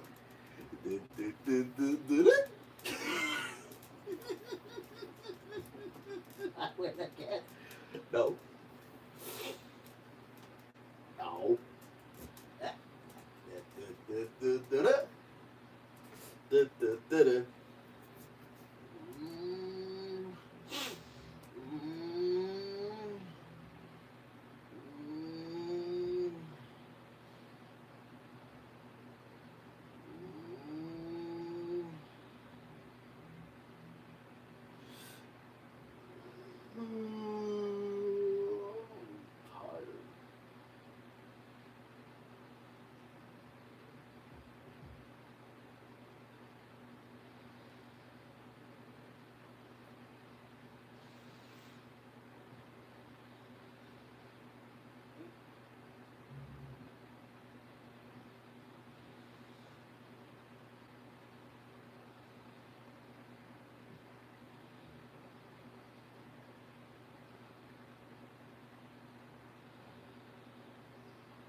I'm still here, guys. Still here.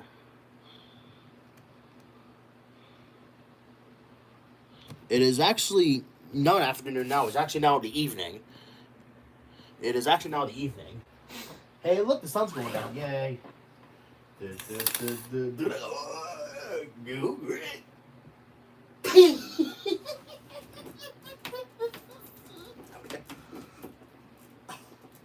I get? No, I met. Yep, I missed. I was gonna say that I missed. Cause I did.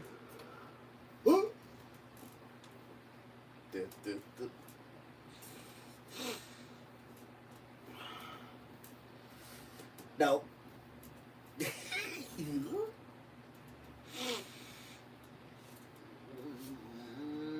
No.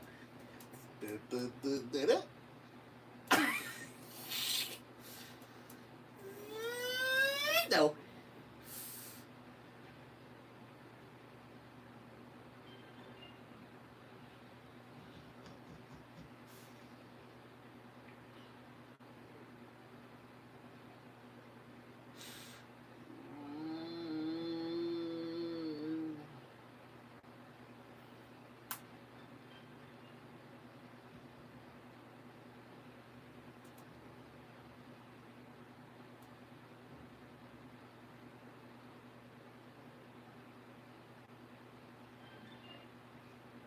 Go. That.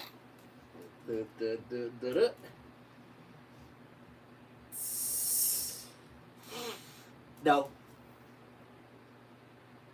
No, that's cool.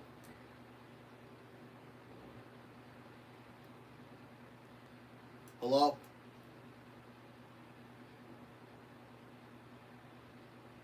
Okay.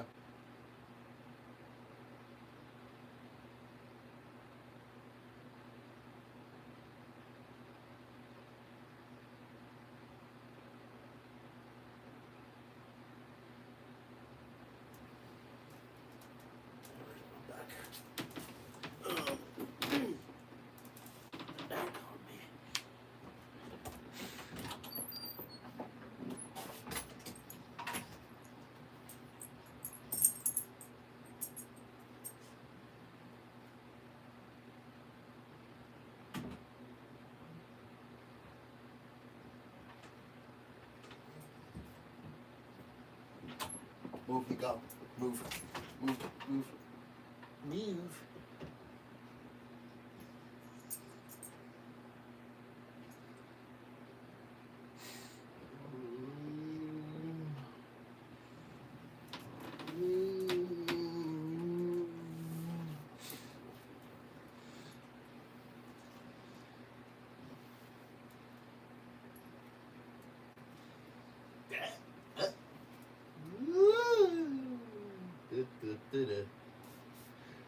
No. Oh, I missed.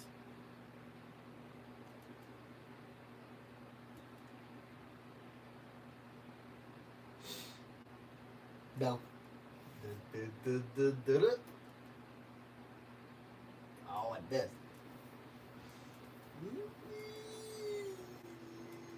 Oh, I missed. No.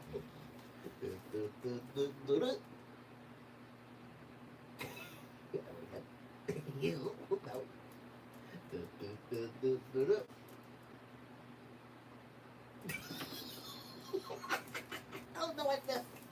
Oh no, I did this before. Where's Miko? Miko? I would.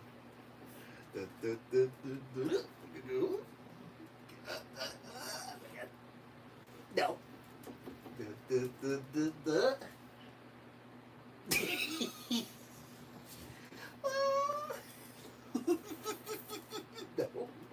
I would. Again. No.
No. I win. That win? Yep.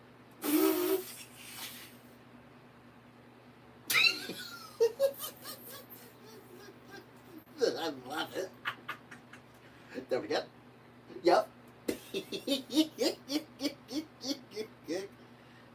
No.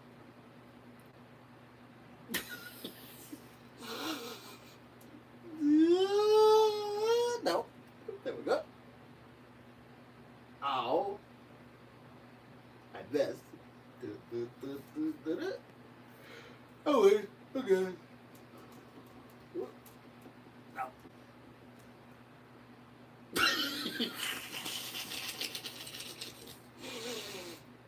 No. Oh, I missed my guy. Why?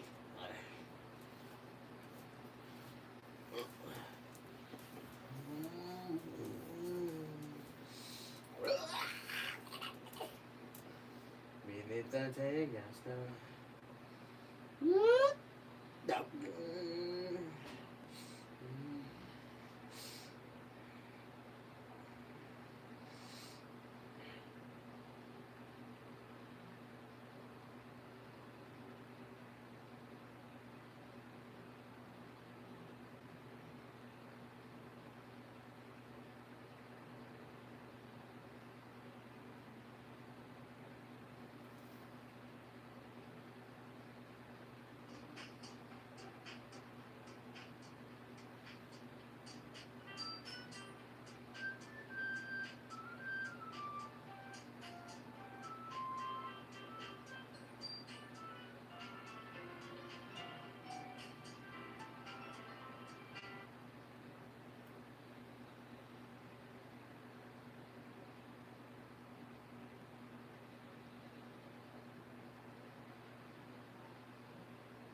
Ball Ivor.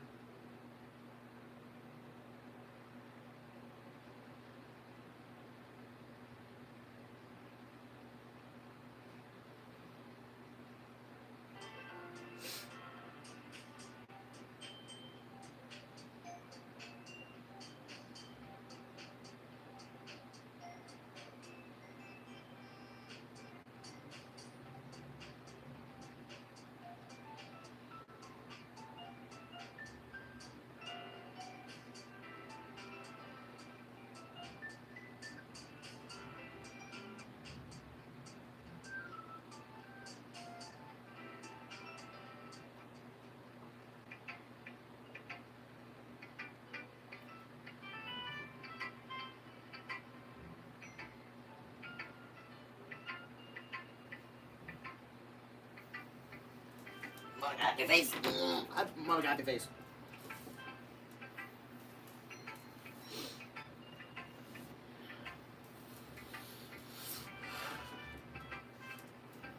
Mother got your face.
Dot.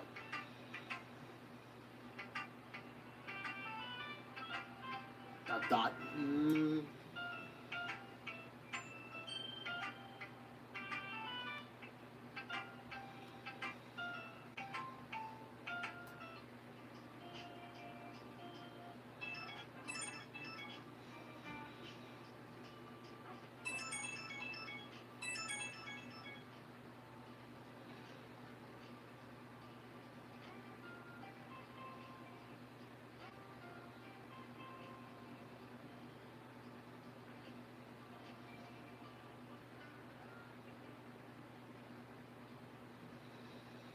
Being motivated is the hard part. Not burning out is. People always ask me how I power through my long days. I don't care.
Dot.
boyfriend comedy, The Wrong Girls, is coming in theaters August.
Alright.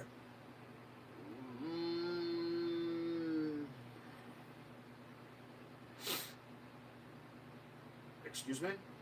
I'm trying to find. No! No, get out of here.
You're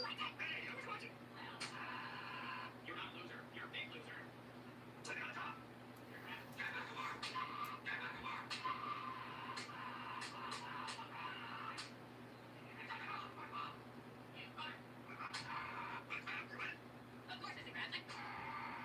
You need to give me some of it. Perhaps a bit, SpongeBob. What's SpongeBob? SpongeBob, I think Mr. Krabs a bit, SpongeBob. Stick your face in that toilet. Oh, please, no, it never happened.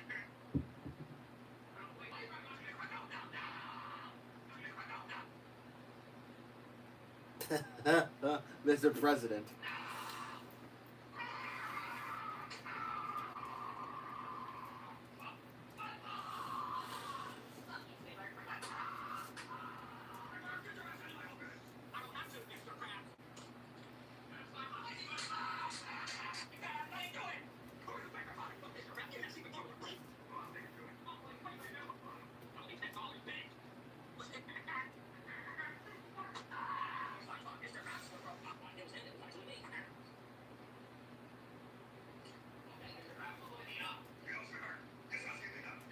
You.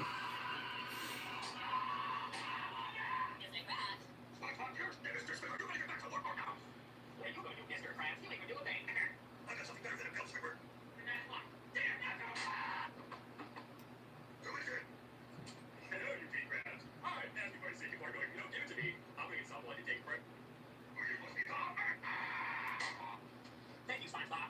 Loser.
Shut up.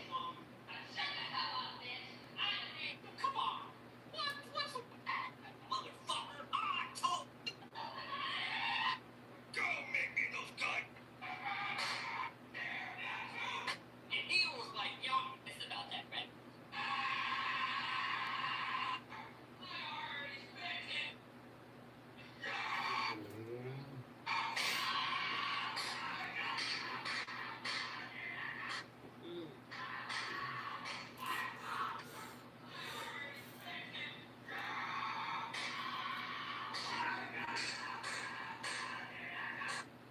Dang.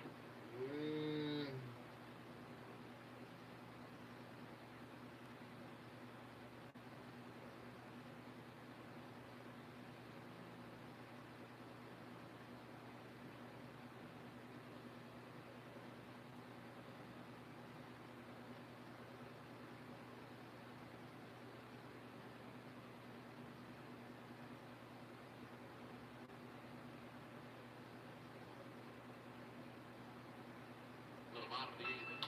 Here's a base hit from Tolley.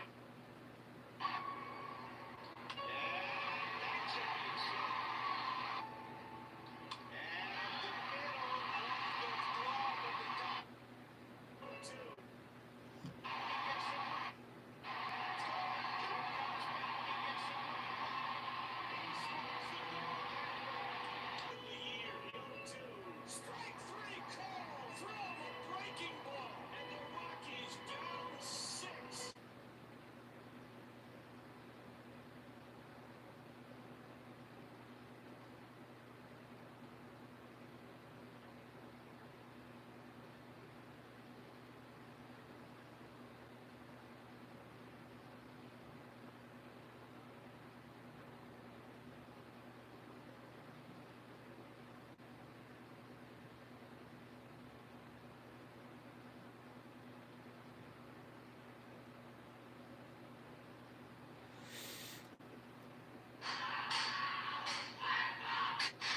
You Mr. Krabs.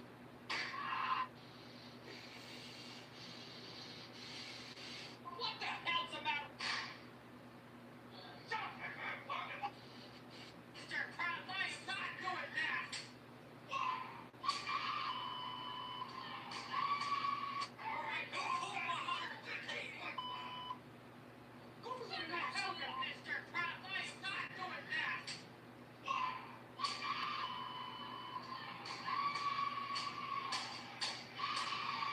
Hello there, Squidward.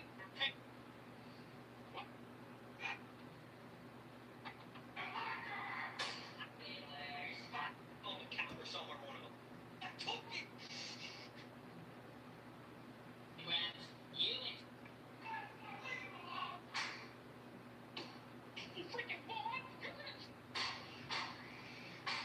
SpongeBob.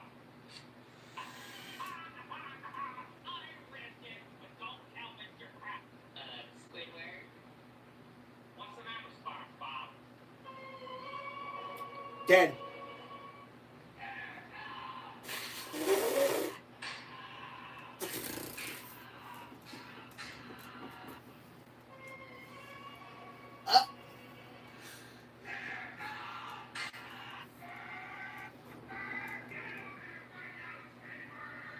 For God's sakes, what do you want?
That is confusing.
Oh, look, a role reversal.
Red.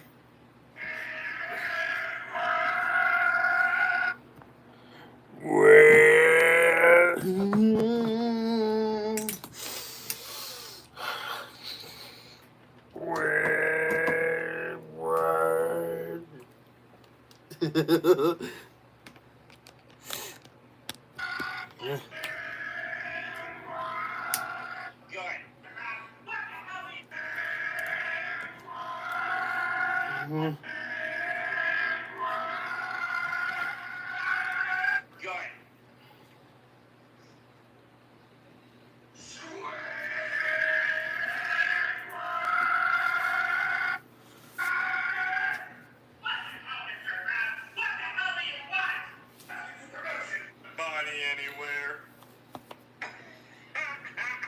Oh, yeah. Oh, my God. Hurry up, my wife, Bonnie. So he's okay. So he, okay. So he returned to doing Joe Swanson for a little bit in 2025. So he should do it again this year too. Hey, well, Joe Swanson.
Honey, go.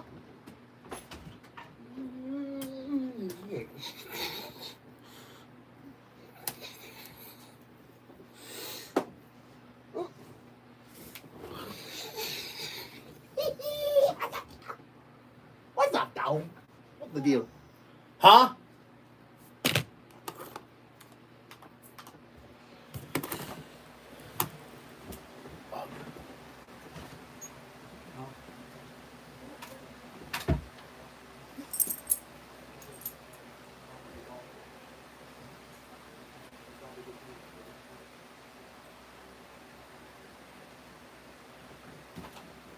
Where'd he go? Come here, Nico. Come here, you. Come on, bub. I forgot my clothes basket. Nico, come here. Nico. What are you doing? Oh. There he is. What's up? Hey. No. No. I want you to be calm. I don't want you being rough.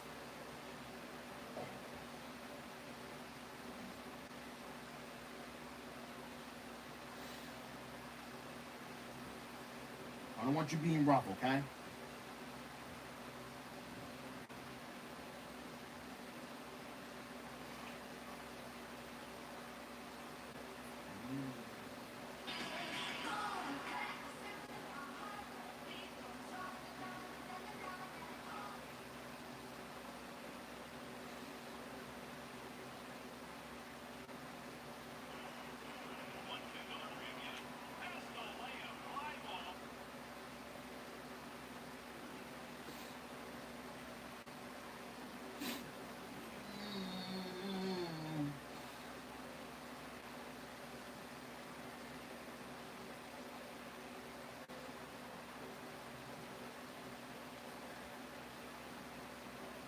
Wow. Oh my God.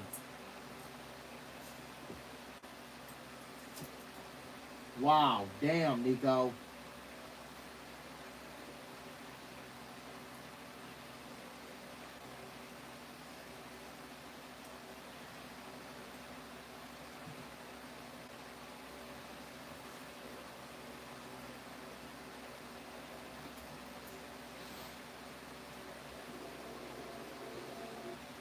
Damn.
That's what they go.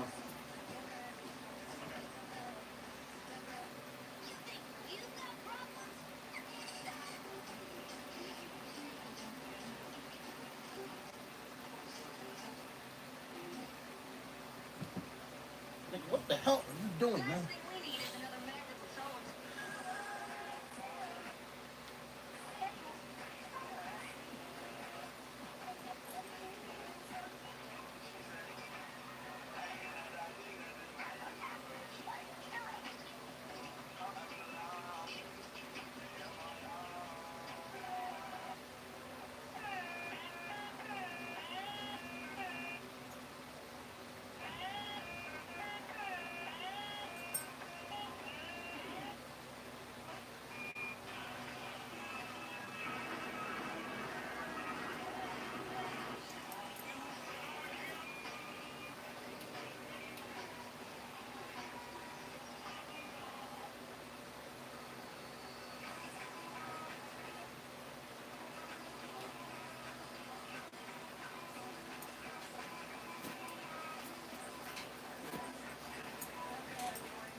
Damn!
You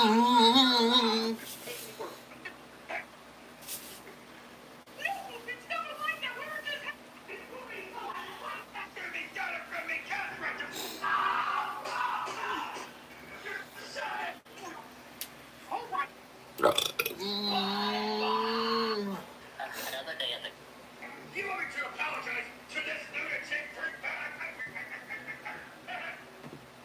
I mean, he was a tennis player, double major, made him money.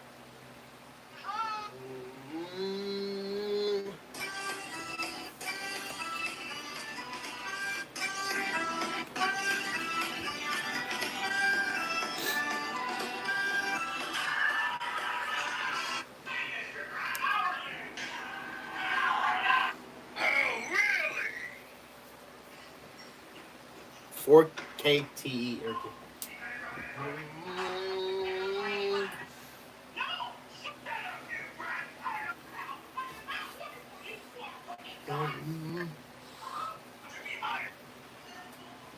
Ever want to grow your life? I would encourage you. Miss Squidward, why did you come in the question? On a square. Man, shut up!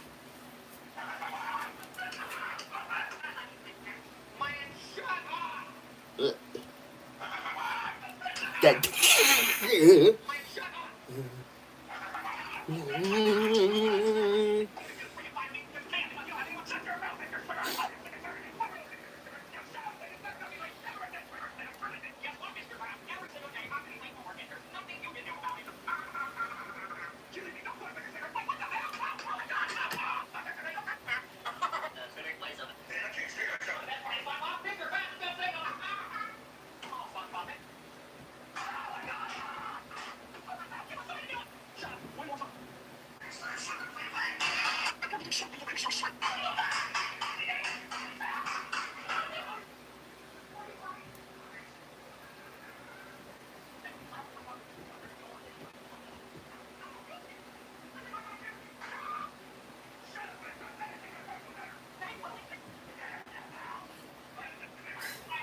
Damn.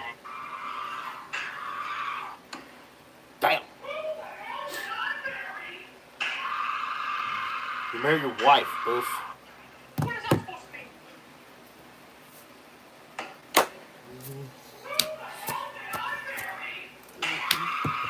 I don't even have it back, but I just know.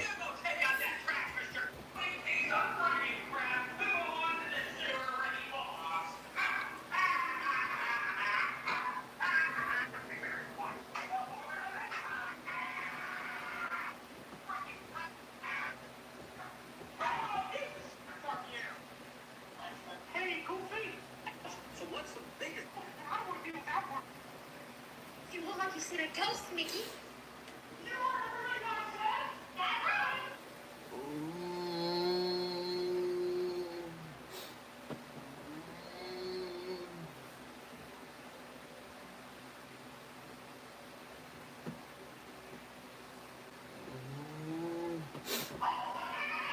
Damn well he ain't talking about me.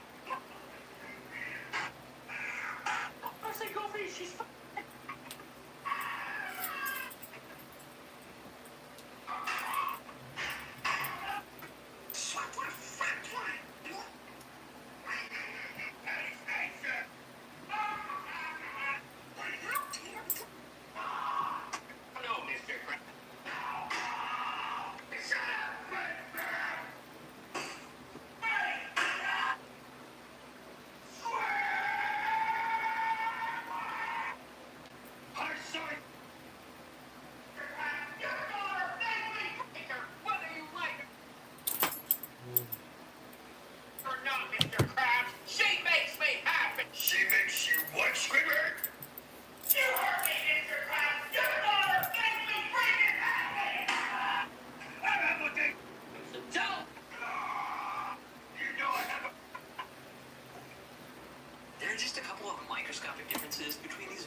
Shut up, I don't care. What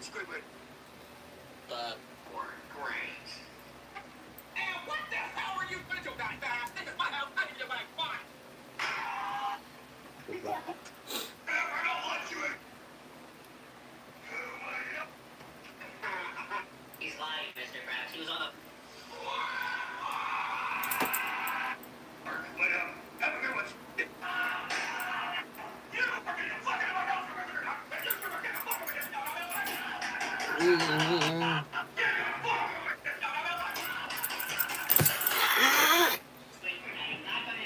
What the hell is going on? Damn.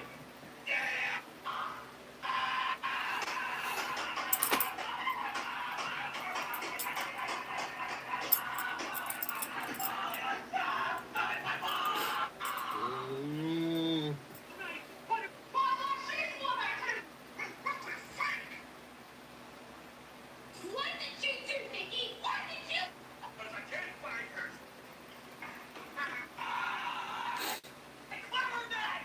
Mr. Krabs, that clarinet meant so much. Give it to me.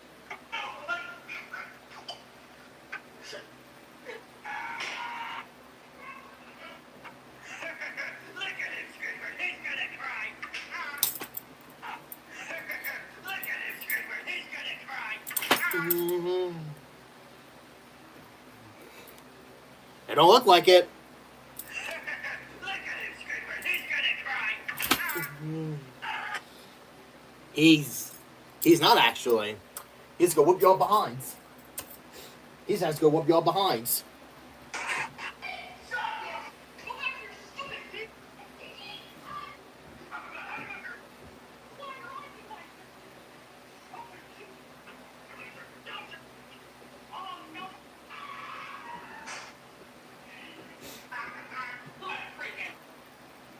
Oh, good.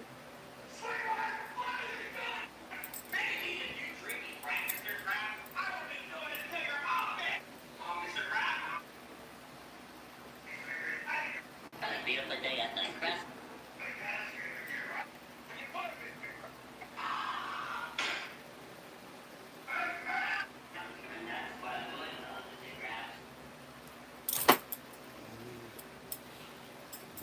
You might get another whooping, brother. I'm gonna give you another whooping.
You're dead.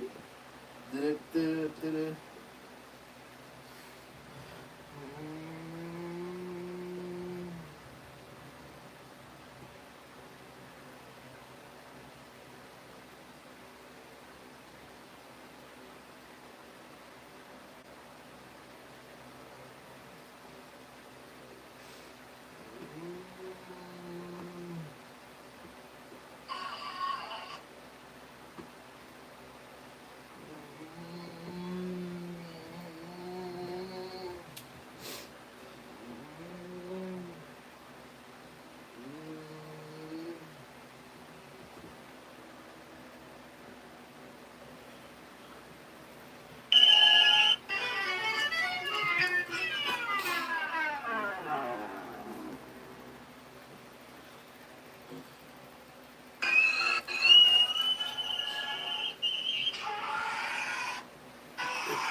That was very slow.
Veronica?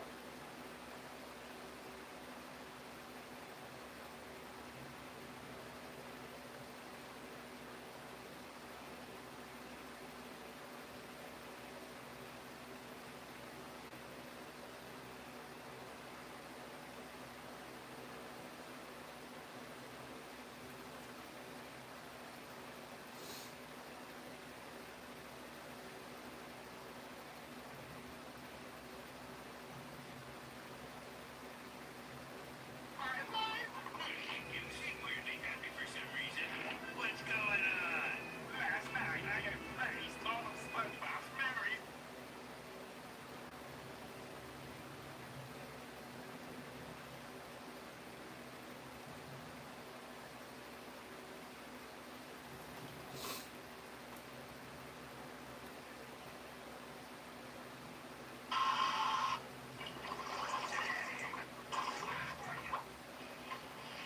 In my previous video, I have shown you how the renting system works in Korea.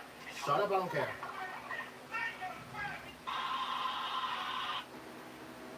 Yeah, Mr. Krabs, are you?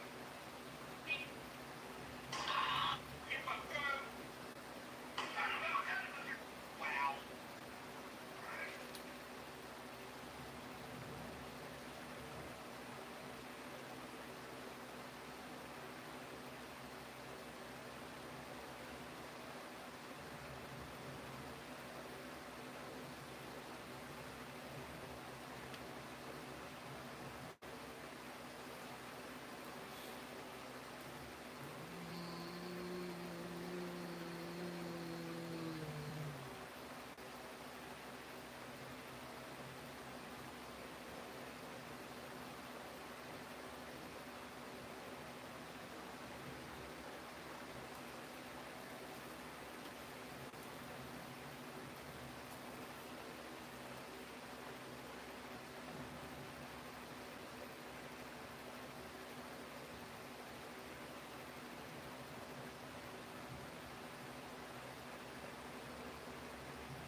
Dead.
Go.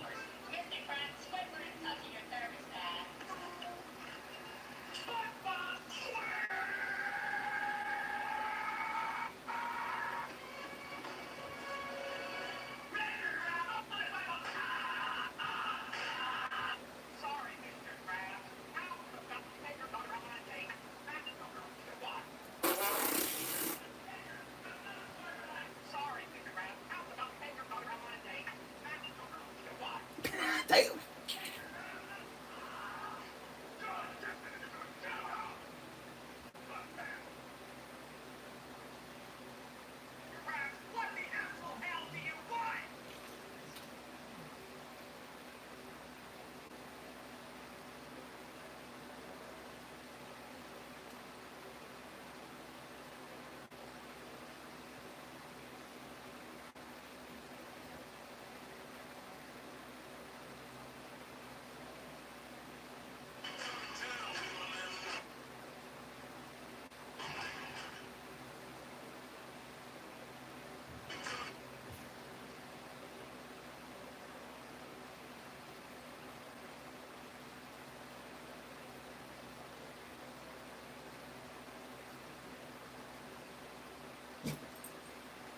Go.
charge my phone again. I'm right here, guys. Don't worry. I gotta charge my phone again.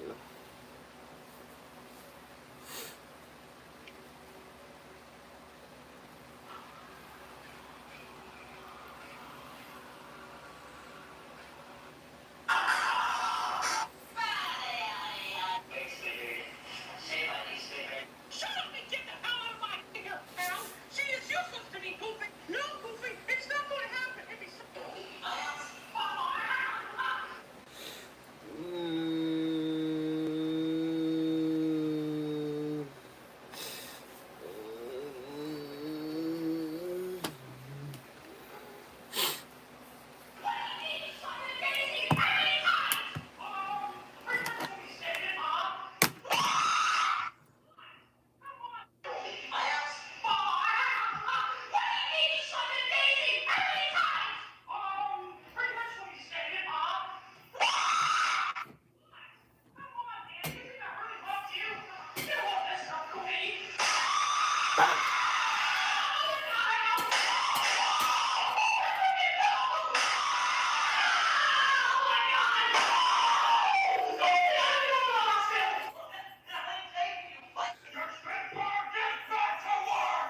If I had a chance, I'll fry him! Let's get real here for a minute. You know, some mock drafts, while fun, will not actually... Shut up, I don't care.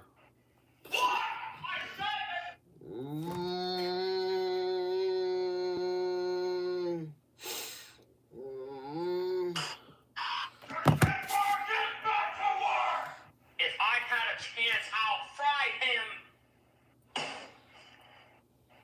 What? I said it!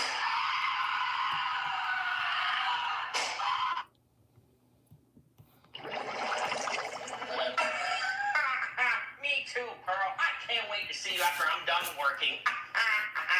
Mr. Krabs, Squidward's on the phone with your daughter, and you're not gonna like what he's saying, Mr. Krabs. Squidward's on the phone with me, daughter? What? Can't wait to see you too, baby girl. Squidward! Oh, what the hell, Mr. Krabs?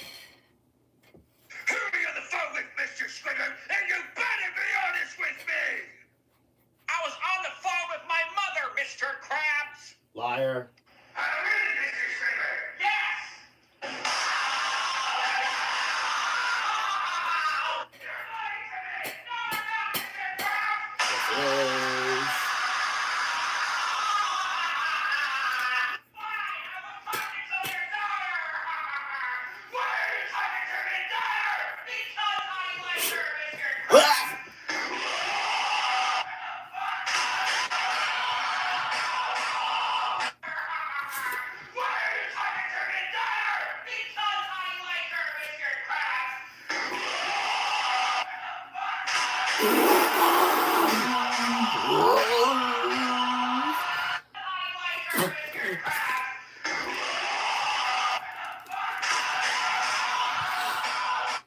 Decided to change me thermostat to 72 degrees when it should have been 62 degrees. Because you said you're not going to get upset, Mr. Krabs, it was me. I'm the one that changed the thermostat. And the reason why is because, Mr. Krabs, 62 degrees is cold in here, Mr. Krabs. So I'm sorry, but I had to do what I had to do, Mr. Krabs. So please forgive me. Thank you for your honesty, Mr. Squidward. Yes, it was actually.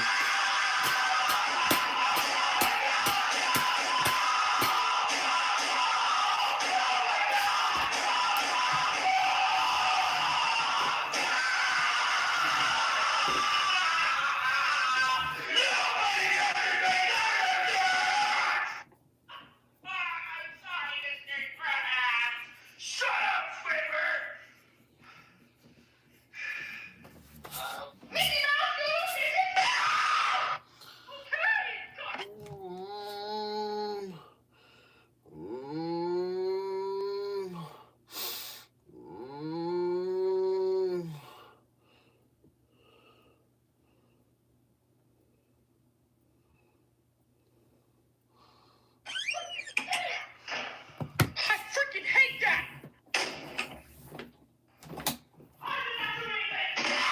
actually did. Don't lie.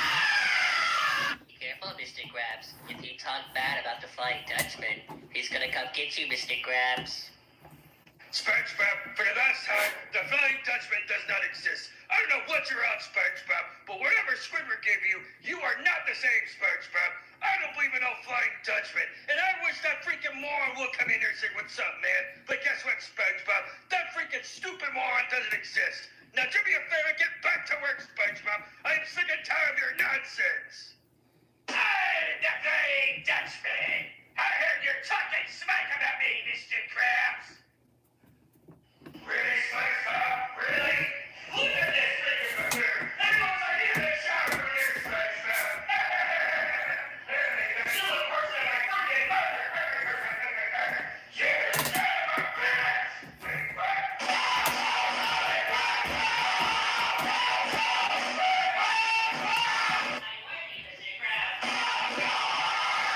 Yes, he did.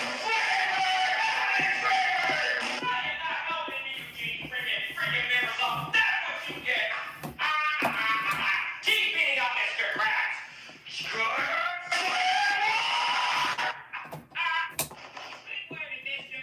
Let me back in my own house. Shut the hell up, SpongeBob! What do you want to do, Squidward? Let's read his diary. Yeah, let's do that!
He's dead.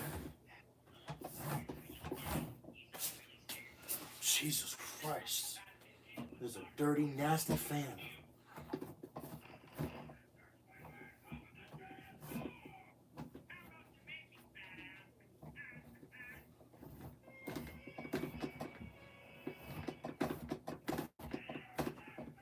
Dead.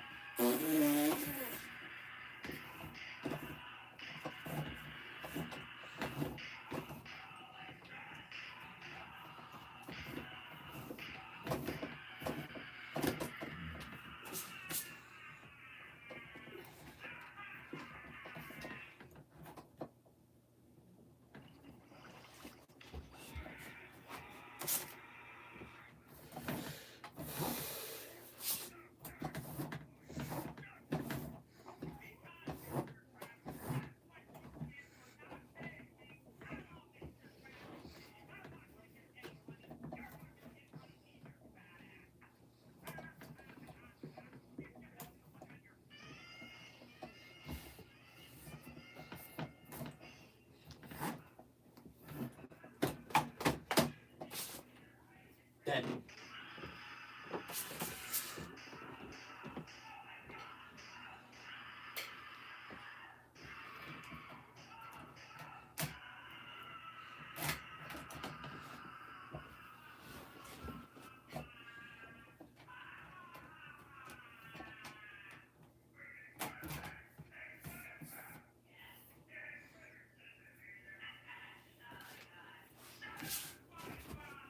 How about you shut up, Squidward?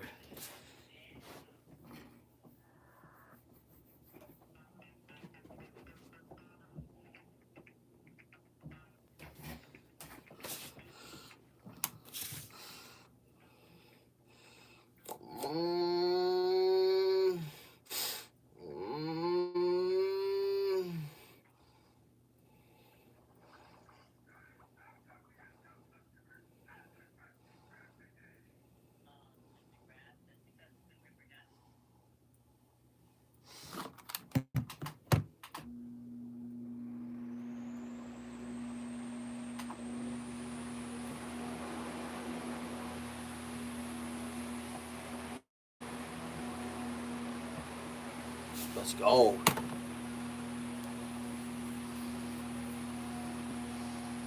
Let's freaking go. That's what my fans should sound like.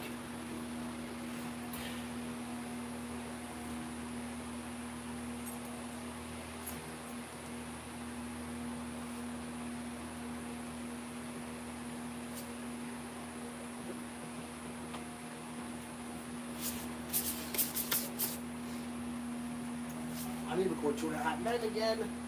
Time to go.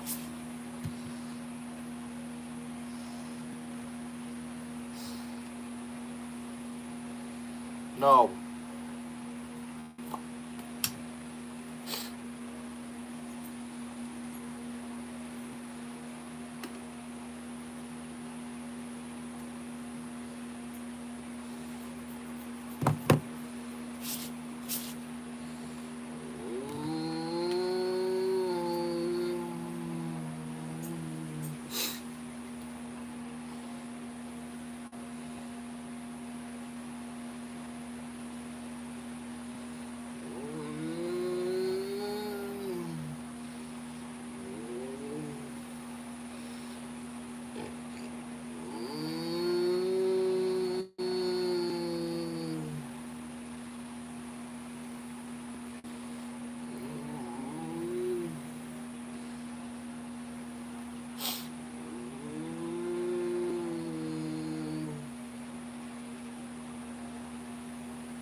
What are you doing? What are you doing? What are you doing? What are you doing? What are you doing? Well, I recorded men.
You ready to go?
That.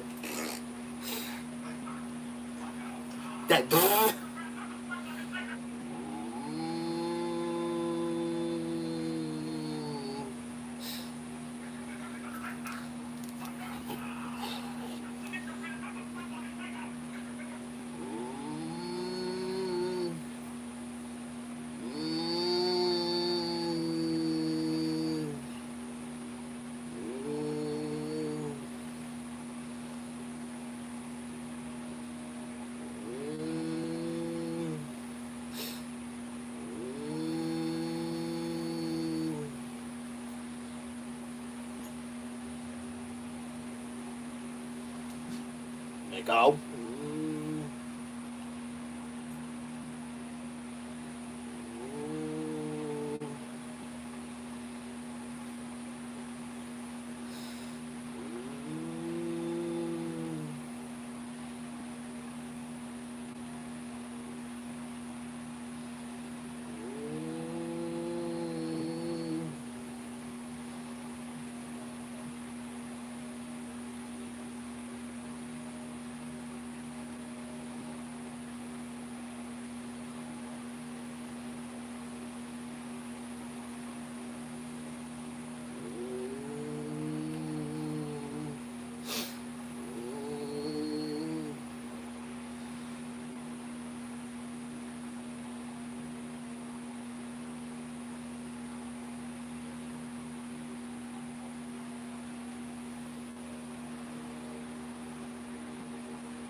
Hi, Nico.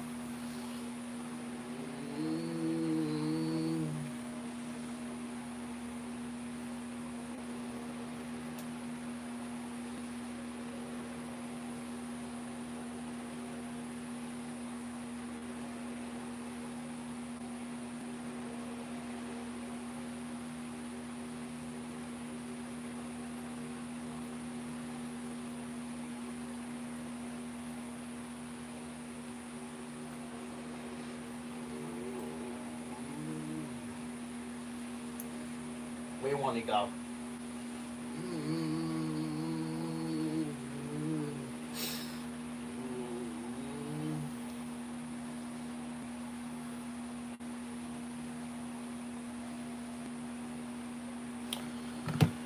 I think you want to go outside, do you? I think that's what you want. Come on.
this. I apologize to hold on to this cup.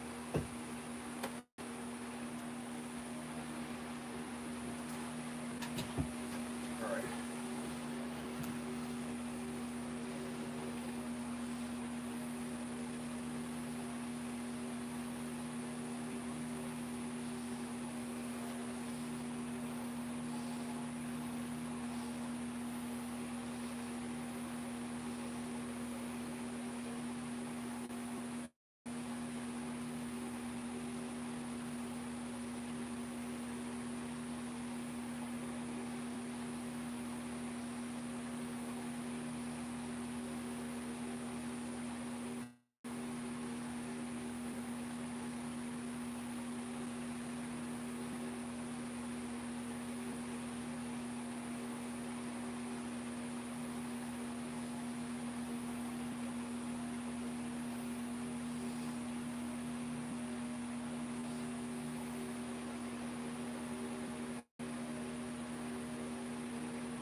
Then.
I need to do 2.5 men again. Men.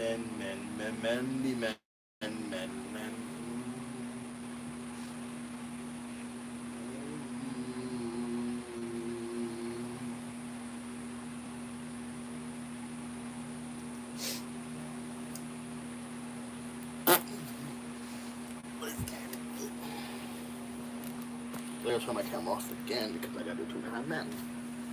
Men. Ow.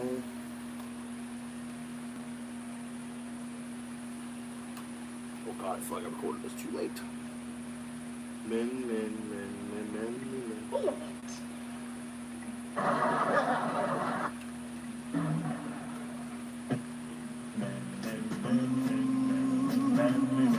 That's it.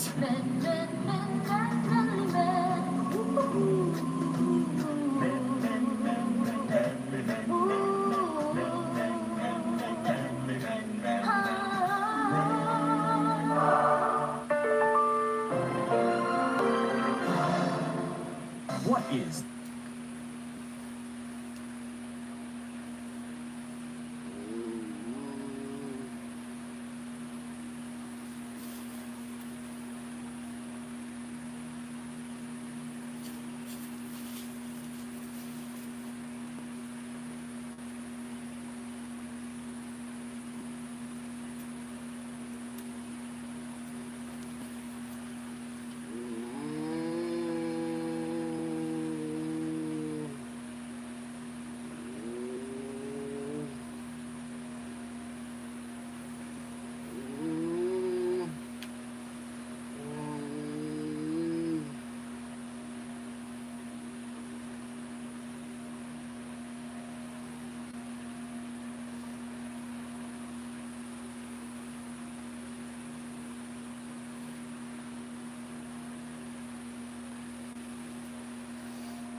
Yeah, no, I'm trying not to get copyrighted. I think I'm gonna get copyrighted anyway, so I don't care, I guess.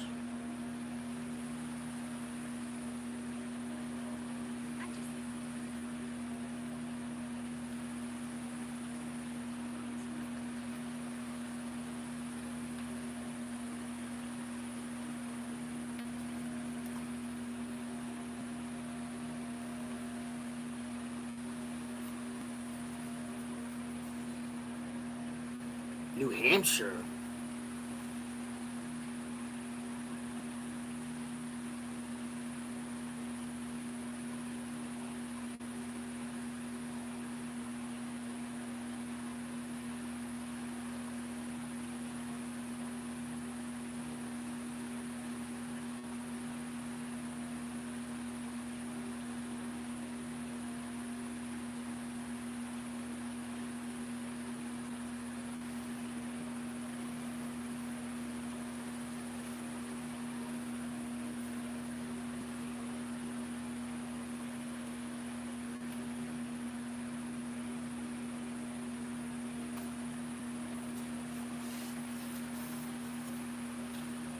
Oh, I got recorded Three Stooges too?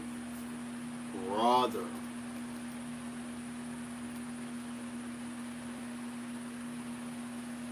I gotta record the Three Stooges as well, bruh.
Oh.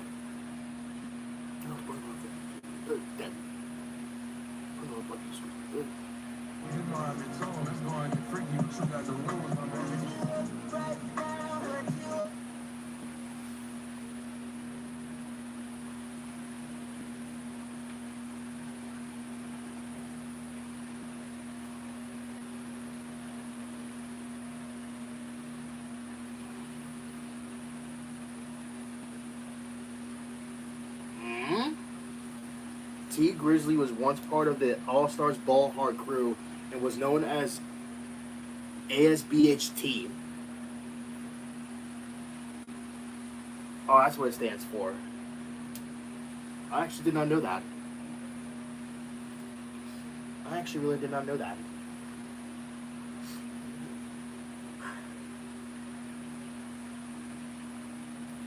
And there's Chris Brown. There's Chris Brown.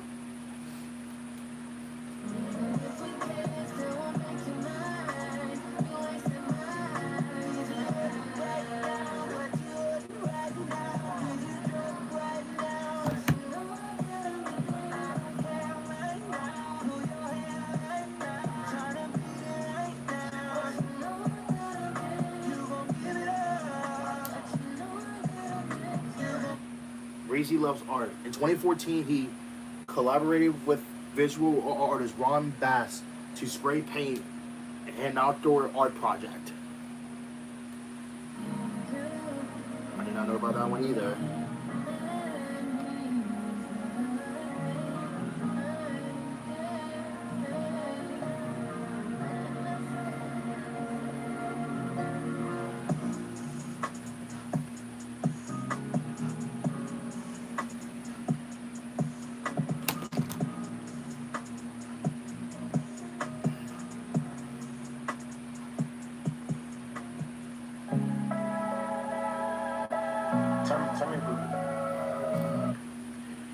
Another recent song from this year.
Hey, look, it's Cooper DeJean.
The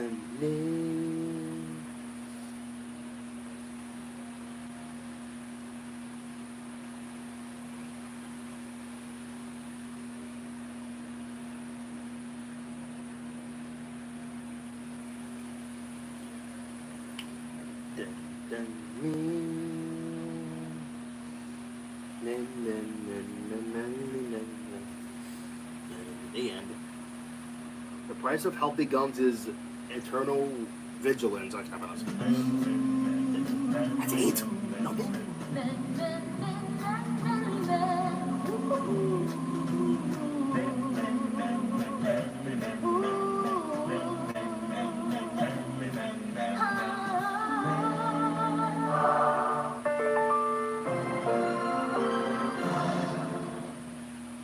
Hot out.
Ooh, I got a fart. Oh no.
Don't you ever do that again.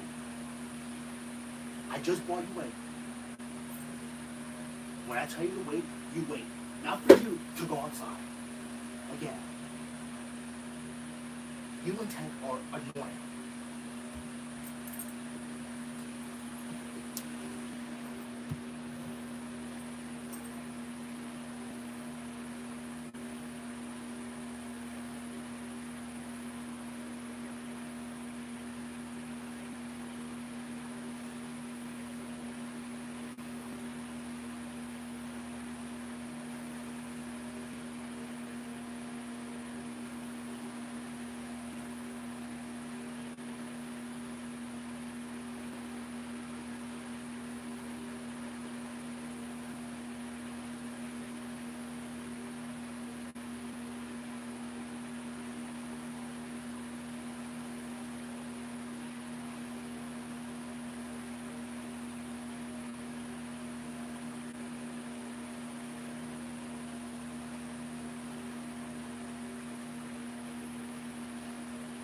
August 24th. Oh, so I have to wait for like 12 days?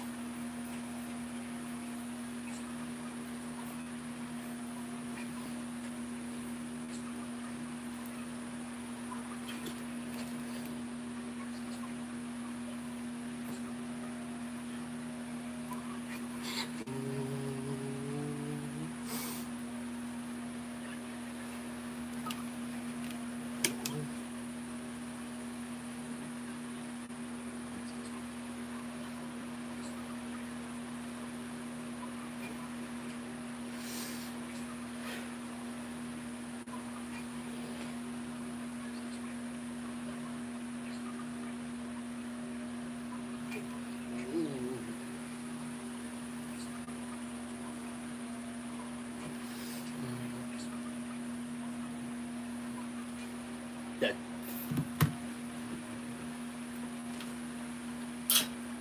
God. No, I missed.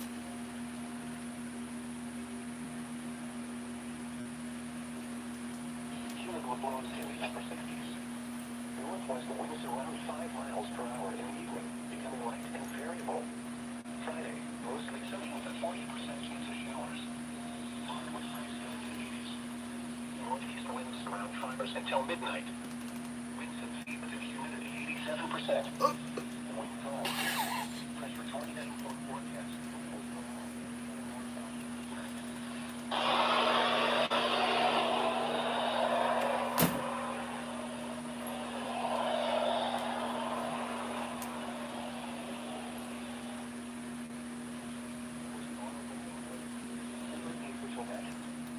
Franklin, cloudy and 78. County Newport News, mostly cloudy and 78. 8 seconds. Hot with highs in the mid-80s. Chance of rain 50%. 50%. Monday night, partly cloudy. Showers in the evening. Lows in the upper 60s. Chance of rain 40%. Tuesday, sunny. Hot with highs in the mid-80s. Tuesday night, mostly clear. Lows in the mid-60s. Wednesday, sunny. Hot with highs in the upper 80s. And Here is the official National Weather Service forecast for Lower Delaware Bay, beginning at 4:07 p.m. Wednesday, August 12th. A chance of showers until midnight, with the highest chances expected Friday afternoon, Friday night with a cold front. Mainly dry and slightly less humid Saturday. Seasonable Sunday with a few afternoon showers, storms. Now these northwest winds. Southwest at 5 knots. Fluid setup. Air temperature was 82. 82. Water temperature 87. 86. The wind was west of 39 knots. Storm point.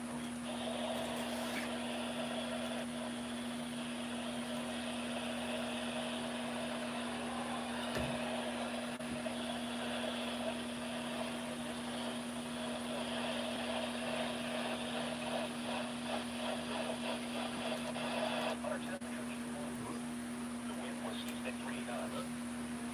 Terminal Newport News. Air temperature was 82. 82. The wind was east at 4 knots. South Greeny Island. Air temperature was 83. The wind was northeast at 3 knots. Cape Henry, air temperature was 77. The wind was south at 2 knots. Brandywine, Shoal Lake, Delaware, winds were south 10 knots. 10 knots.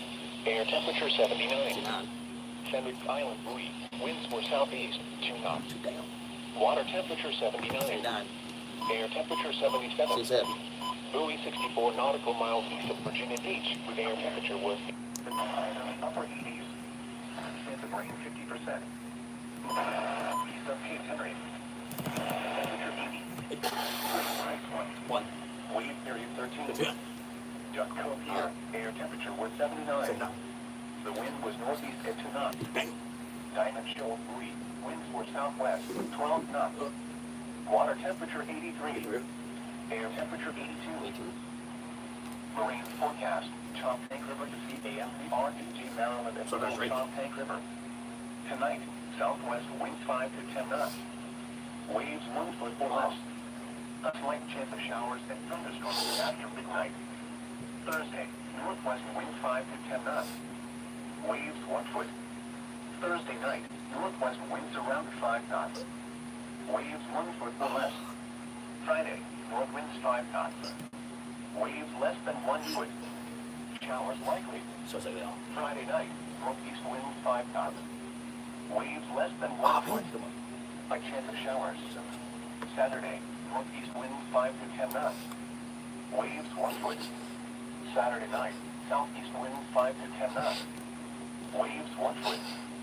Sunday, south winds 10 to 15 knots. Becoming southwest after midnight. Waves 1 to 2 feet. A chance of showers. A chance of thunderstorms through the night. Monday, northwest winds 5 to 10 knots. Waves 1 foot. A chance of showers. Winds and waves higher and visibility lower in and near thunderstorms. Marine forecast. Chesapeake Bay from Drum Point, Barrow, and Pacific Point, Virginia. Tonight, southwest winds 5 to 10 knots. Waves 1 foot. Thursday, west winds 5 to 10 knots. Waves 1 foot. Thursday night, southwest winds 5 knots. Waves less than 1 foot. Friday, north winds 5 to 10 knots. Waves 1 foot. A chance of showers. Friday night, northeast winds 5 to 10 knots. Waves 1 foot. A chance of showers. Saturday, northeast winds 5 to 10 knots.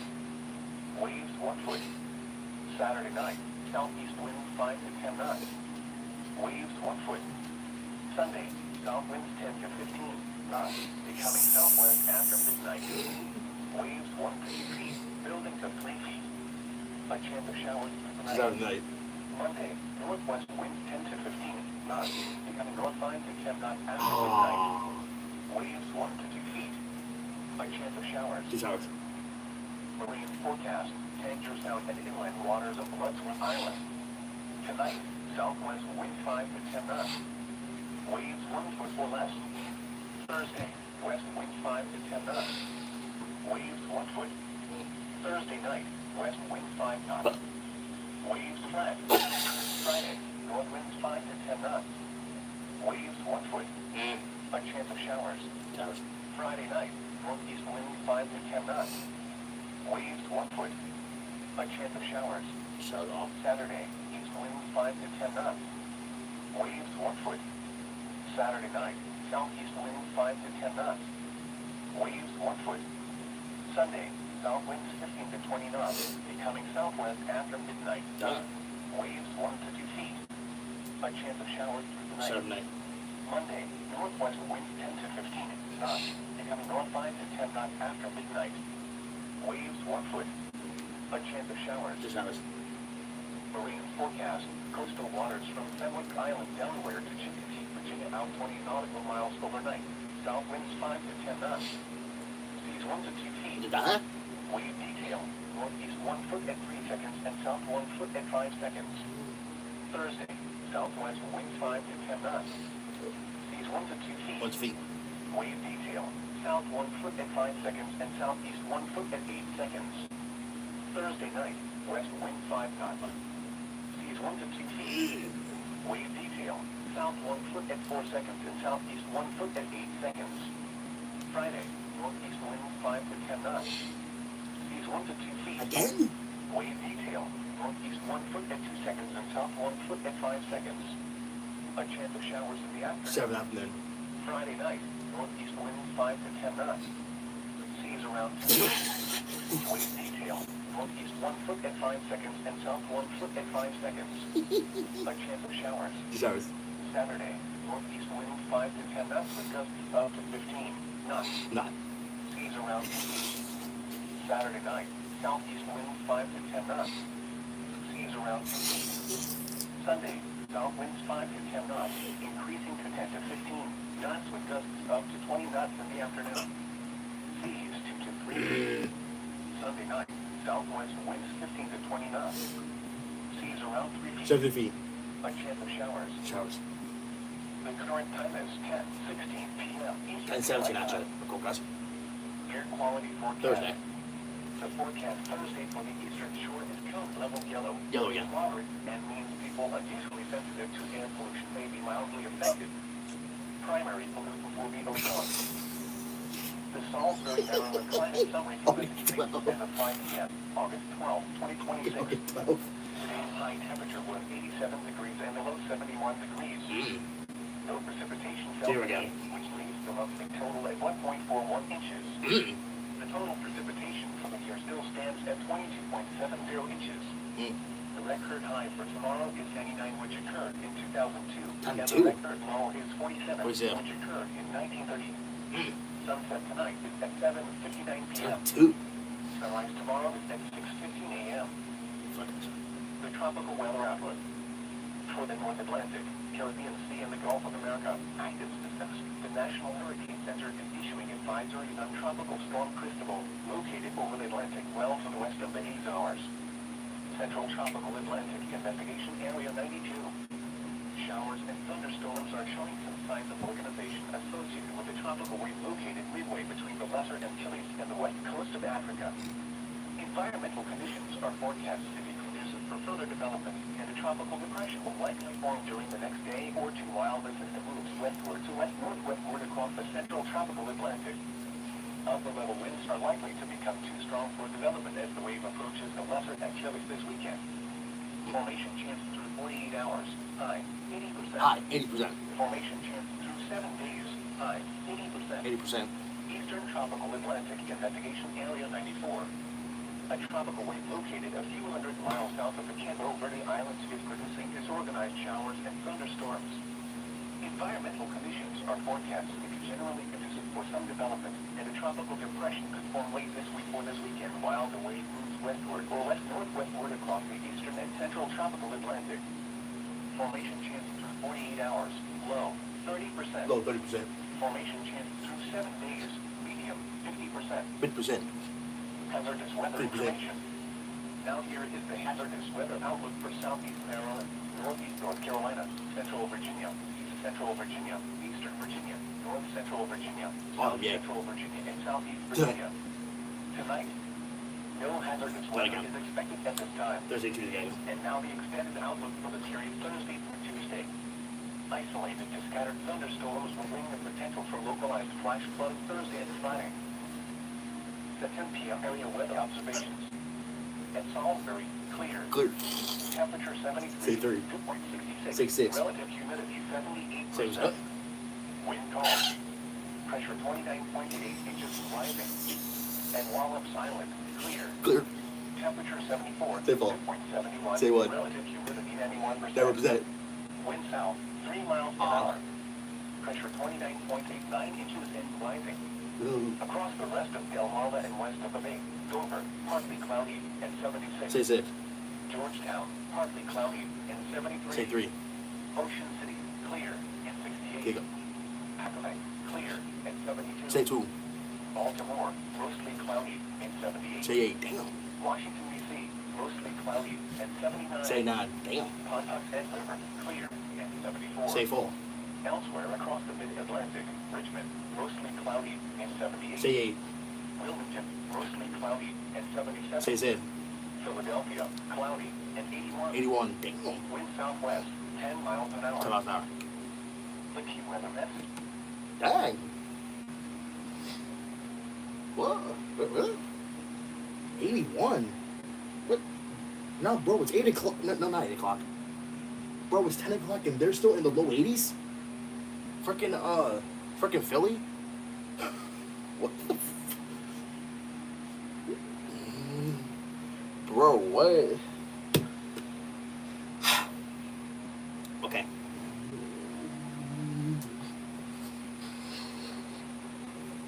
Come on, what's taking this so long to save, brother? Or they would turn down the volume. Thursday night.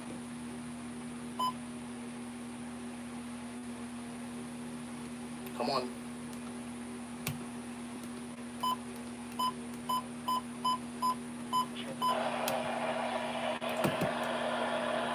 Minor coastal flooding during the high tides through Thursday. A coastal flood advisory means that minor tidal flooding is expected. Minor tidal flooding often results when the winds 15 to 20 knots with gusts up to 25 knots. Seas around 3 feet. So they're diffy. A chance of showers after midnight. The current time is 10:22 p.m. Eastern Daylight Time. The tropical weather outlook. For the North Atlantic, Caribbean Sea, and the Gulf of America, active systems. The National Hurricane Center is issuing advisories on Tropical Storm Cristobal, located Cristobal? well to the west. The following is a coastal flood advisory from the Emerald area and tidal waterways. Where? In Delaware, Kent, England, Sussex, and Delaware beaches. In New Jersey, Cumberland, Cape May, and Atlantic coastal Cape May. 10 to 1 a.m. Thursday. What? Up to 1 foot of inundation above ground level expected in low.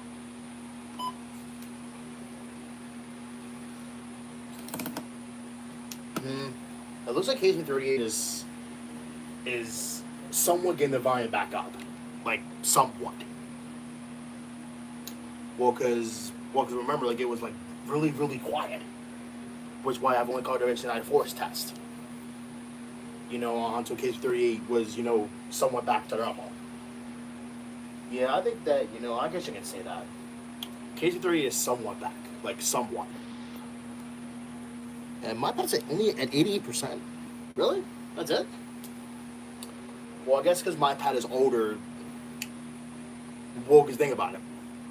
This is the iPad 10th generation, which came out in 2022. That is, I got it 2 years later. I don't think they're not going to release like any other iPads anytime soon anyway. Well, because they're focused on iPhones rather than iPads.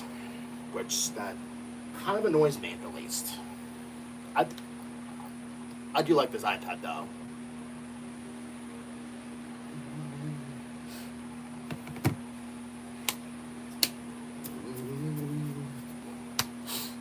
Yeah.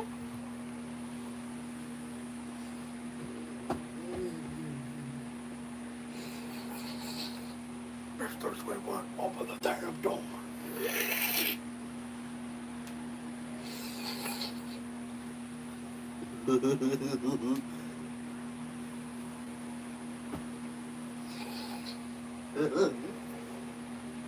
Mr. Squidward, open the damn door. Make me wet. Make me wet.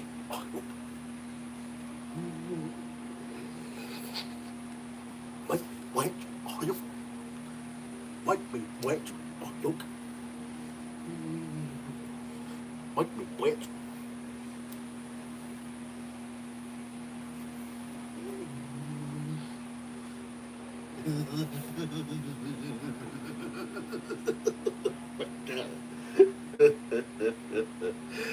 Oh God, I really don't.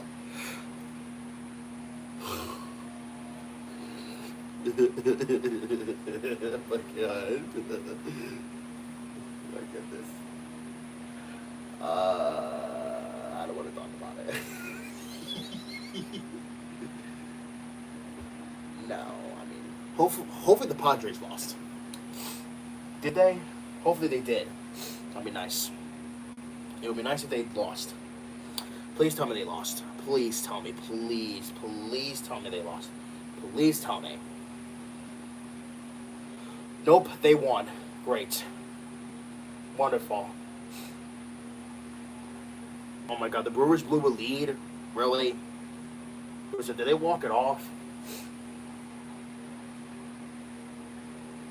course they did. Really, Brewers? You'll have one job.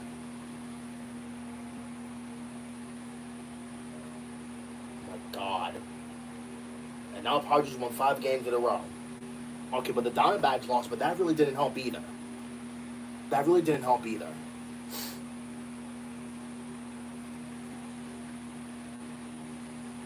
That really didn't help either.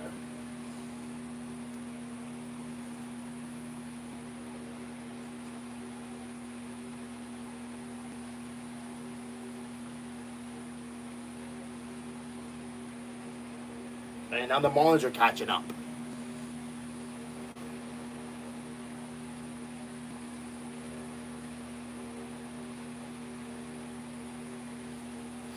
Wow, the Mariners lost 6 straight games. Jesus. Great. That means the Brewers blew a lead. Come on. Come on, Brewers. Y'all have one job to win. And again, well, now we're in trouble even more because now us and the Diamondbacks haven't played yet. Or, wait, no. I think we have. Yeah, we have. Actually, no. I'm sorry. We actually have played the Diamondbacks, but that was like early in the season when we lost 2 out of 3. That explains why, because that explains why they're in the final wildcard spot. Because they're 2-1 against us this season. But remember, we have a matchup against them later on. And that's going to be really important for us rather than them. Because, if we win, at least a game or two, here's the thing. If we win at least a game or two there, then here's the thing. I would definitely sweep the freaking Diamondbacks in Phoenix, but I doubt that we're going to do that.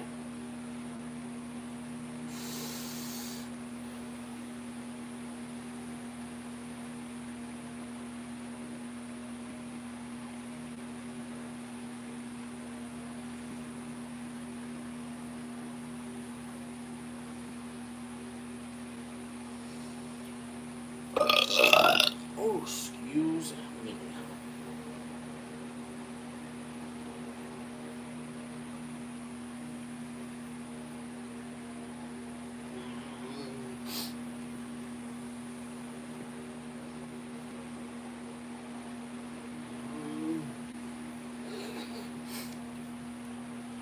Damn it. I don't know. I mean, now I'm thinking about the postseason. I think we should not make it. No. I mean, well, there are plenty of games to go, but that's the problem. If we keep losing and some other teams win more, then we're screwed.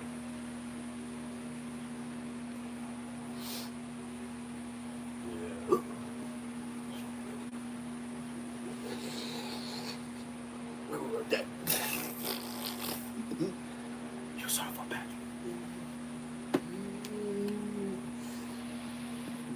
You dead what?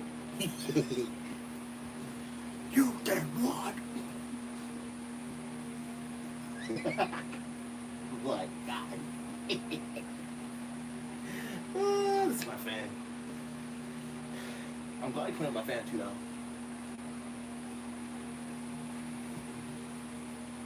Oh, no.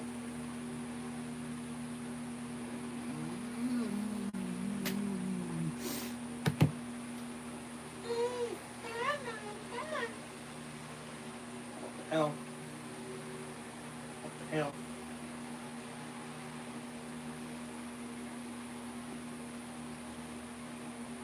Wait, hold on a second. I have an idea, actually.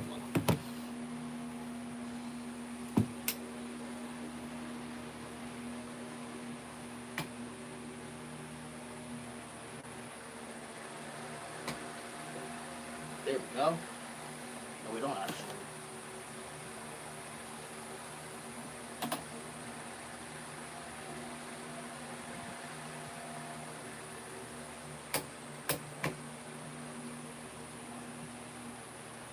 That's better. Yeah, maybe it should not be this close to the wall. That way they won't hit it. That's better.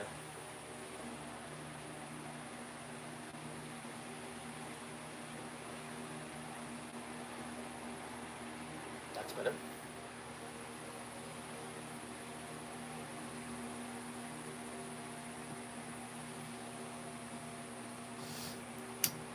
Ow.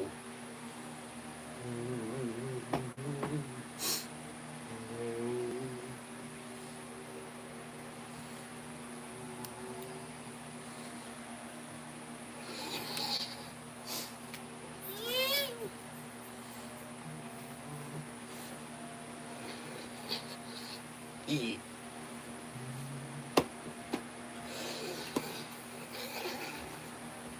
Whip. There we go.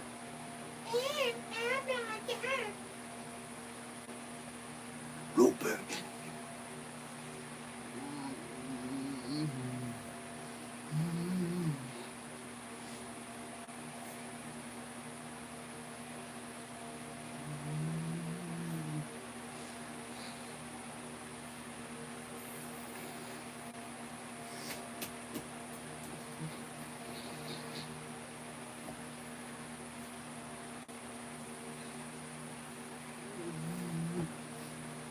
What the hell do you want, fat ass? You son of a bitch.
Huh?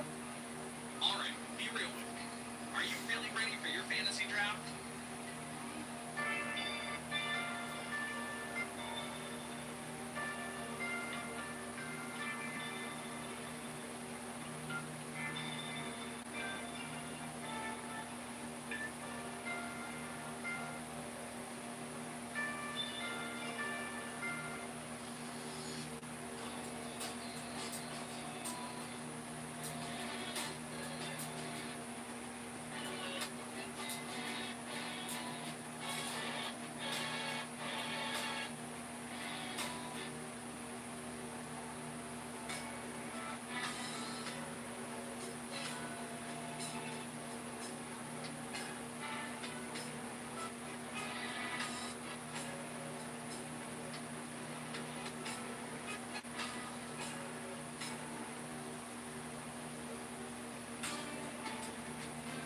Tom Hotel.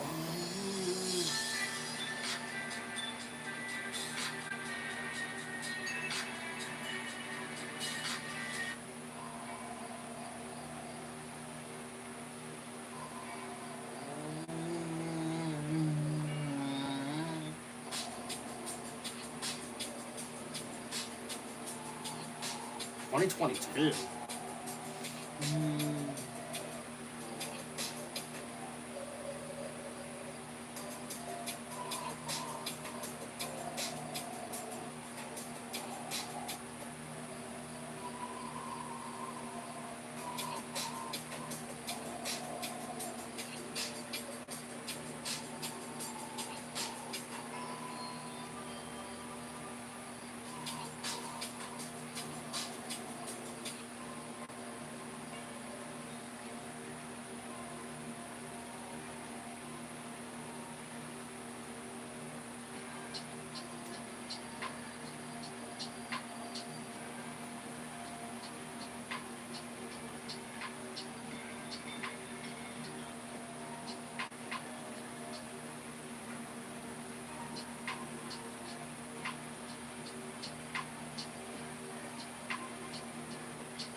What's next for you? I'm going to be getting into my major next year. I'm an engineering major currently, so I'm going to be getting into hopefully aerospace engineering.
Sucede, what would happen to you if you drank a zombie's blood in real life? In zombies lore, white drinks were invented by Blue Knight Revive as a kind of super serum for soldiers that would enhance their bodies and give them certain abilities. For example, Juggernaut would allow a person to take a couple more beatings than he or she normally could. But Revive would of course allow a person to get back up after getting down, and Stamina would allow a person to run faster.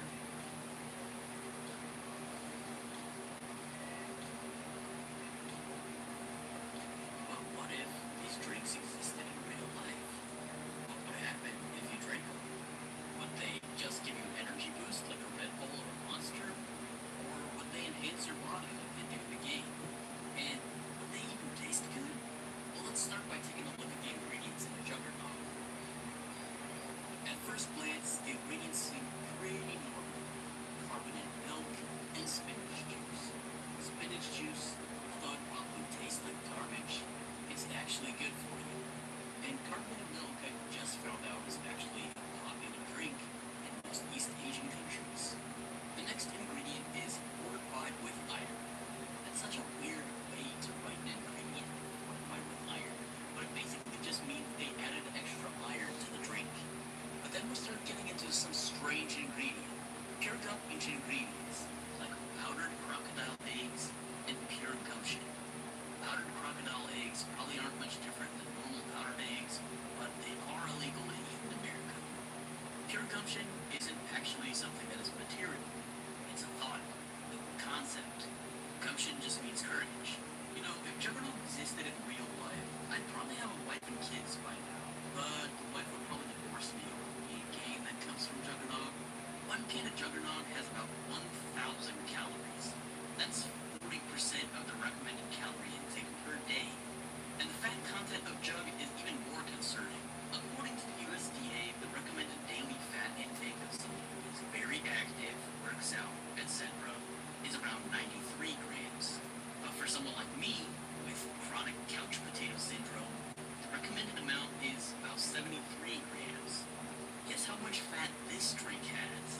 Just guess. Put your guesses in now. I don't know. I don't even know. I'll wait for 3 seconds. I don't know. 3, 2, 1. I don't know. It's a lot of fat. It's 70 grams. Now that I think of it, those powdered crocodile eggs probably are chock full of fat and cholesterol. On top of that, Jug has 5,000 grams of carbs, 90 grams of sugar, and 400 grams of protein. The only thing in this drink that is a reasonable amount is the sodium level. Now, in-game, Speed Cola allows you to reload faster, but in real life, this drink is more or less just going to make you really hyper. Speed Cola is pretty similar to Coca-Cola. It's got ingredients like carbonated water, glucose, it's basically sugar if you don't know what that means, cola nut extract, and caffeine. Then we have cayenne pepper, possibly for extra flavor, and it's helpful for digestion, reducing high blood pressure, reducing inflammation, and it can reduce your risk of cancer. But unfortunately, I think those benefits are canceled out by the hydrolyzed drink that's in it, more commonly known as crystal meth or methamphetamines. Now, lastly, the ingredients also include guarana and taurine, which are commonly found in energy drinks. They're the ingredients responsible for giving you that jolt of energy when you're drinking it. So moving up, we got the calorie count. Speed Cola has 0 to 60 calories. Total fat is 0, so that's a plus. But with the carbs are 2,500 grams. Jeez. And sugar, 100 grams. Sodium is 45 grams, and protein is 0.5. If you want to get up. And in theory, that should be what happens in real life, because one of the ingredients is adrenaline. You're definitely going to taste some unique flavors while drinking this, though, because it also includes anchovy paste and chicken broth concentrate. But hey, they're still edible. However, there's also some non-edible things in it, like trench water. Ew. In parentheses, it says a product of Russia, and feline urea, which is why Dempsey says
guys, you can literally buy smelling salts at your local CVS. They're not exactly safe to drink though, as they do contain ammonia and ethanol. Seriously, do not try to drink this thinking it's going to work like River 5 does in game. Beyond that, here's the rest of the nutrition label. From here on out, the ingredients in these fruit drinks are going to get way worse. So, if you can, please don't forget to subscribe. It's free.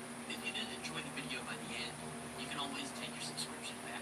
Anyways, let's talk about stamina.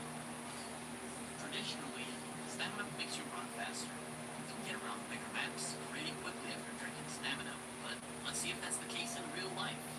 Are you going to be able to run a 5K after drinking this? Ingredients include lemon juice, lime shavings, so you're going to be getting a good amount of vitamin C from this.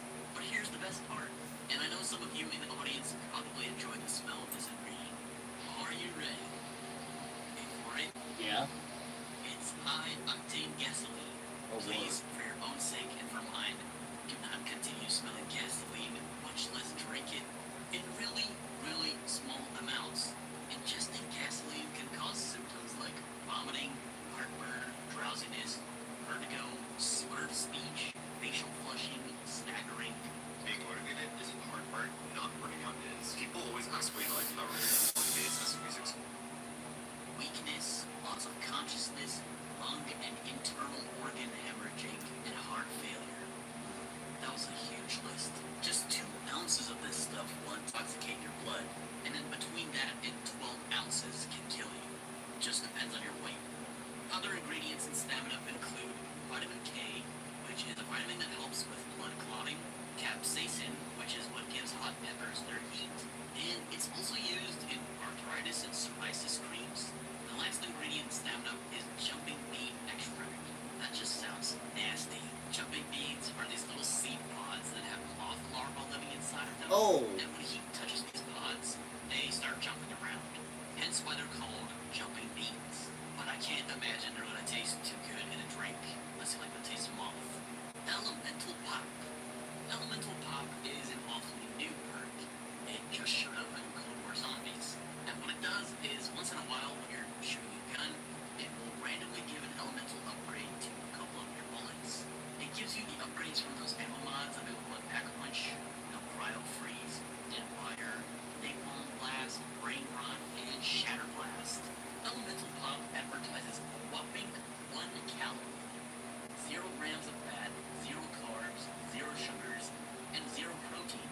So this would serve as like a diet soda or like the Coke Zero in real life. However, what's really concerning is the amount of salt. Now, Elemental Pop says it has 45 grams of sodium. And up until this point, I didn't realize that sodium was written on these cans in grams. Sodium is usually written in milligrams, and 1 gram is equal to 1,000 milligrams of sodium.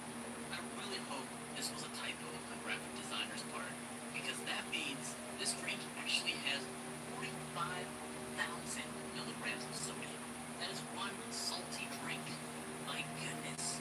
Before I ever saw the ingredients list for Elemental Pop, I always just thought they put pop rocks in this drink. The majority of ingredients drop from the 18. Mix it with, now in game, Deadshot Daiquiri help.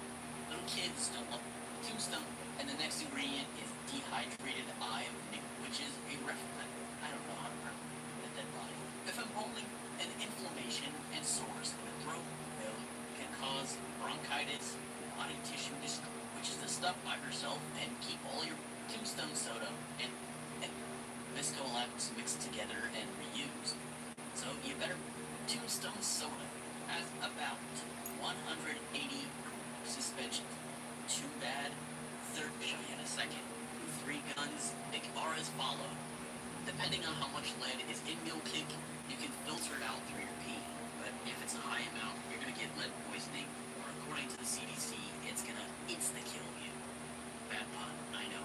Seriously though, lead poisoning is not fun. That's an absolute waste of a perk.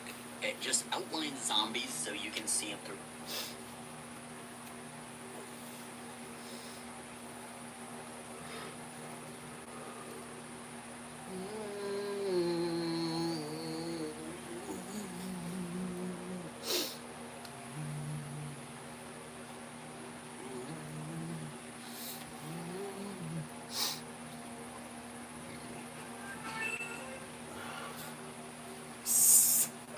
your face. No. I messed. Alright. I'm gonna go ahead and end the stream here. So I'll see you guys tomorrow for stream of Thursday, and we'll hopefully see you guys then. So have a great rest of your Wednesday.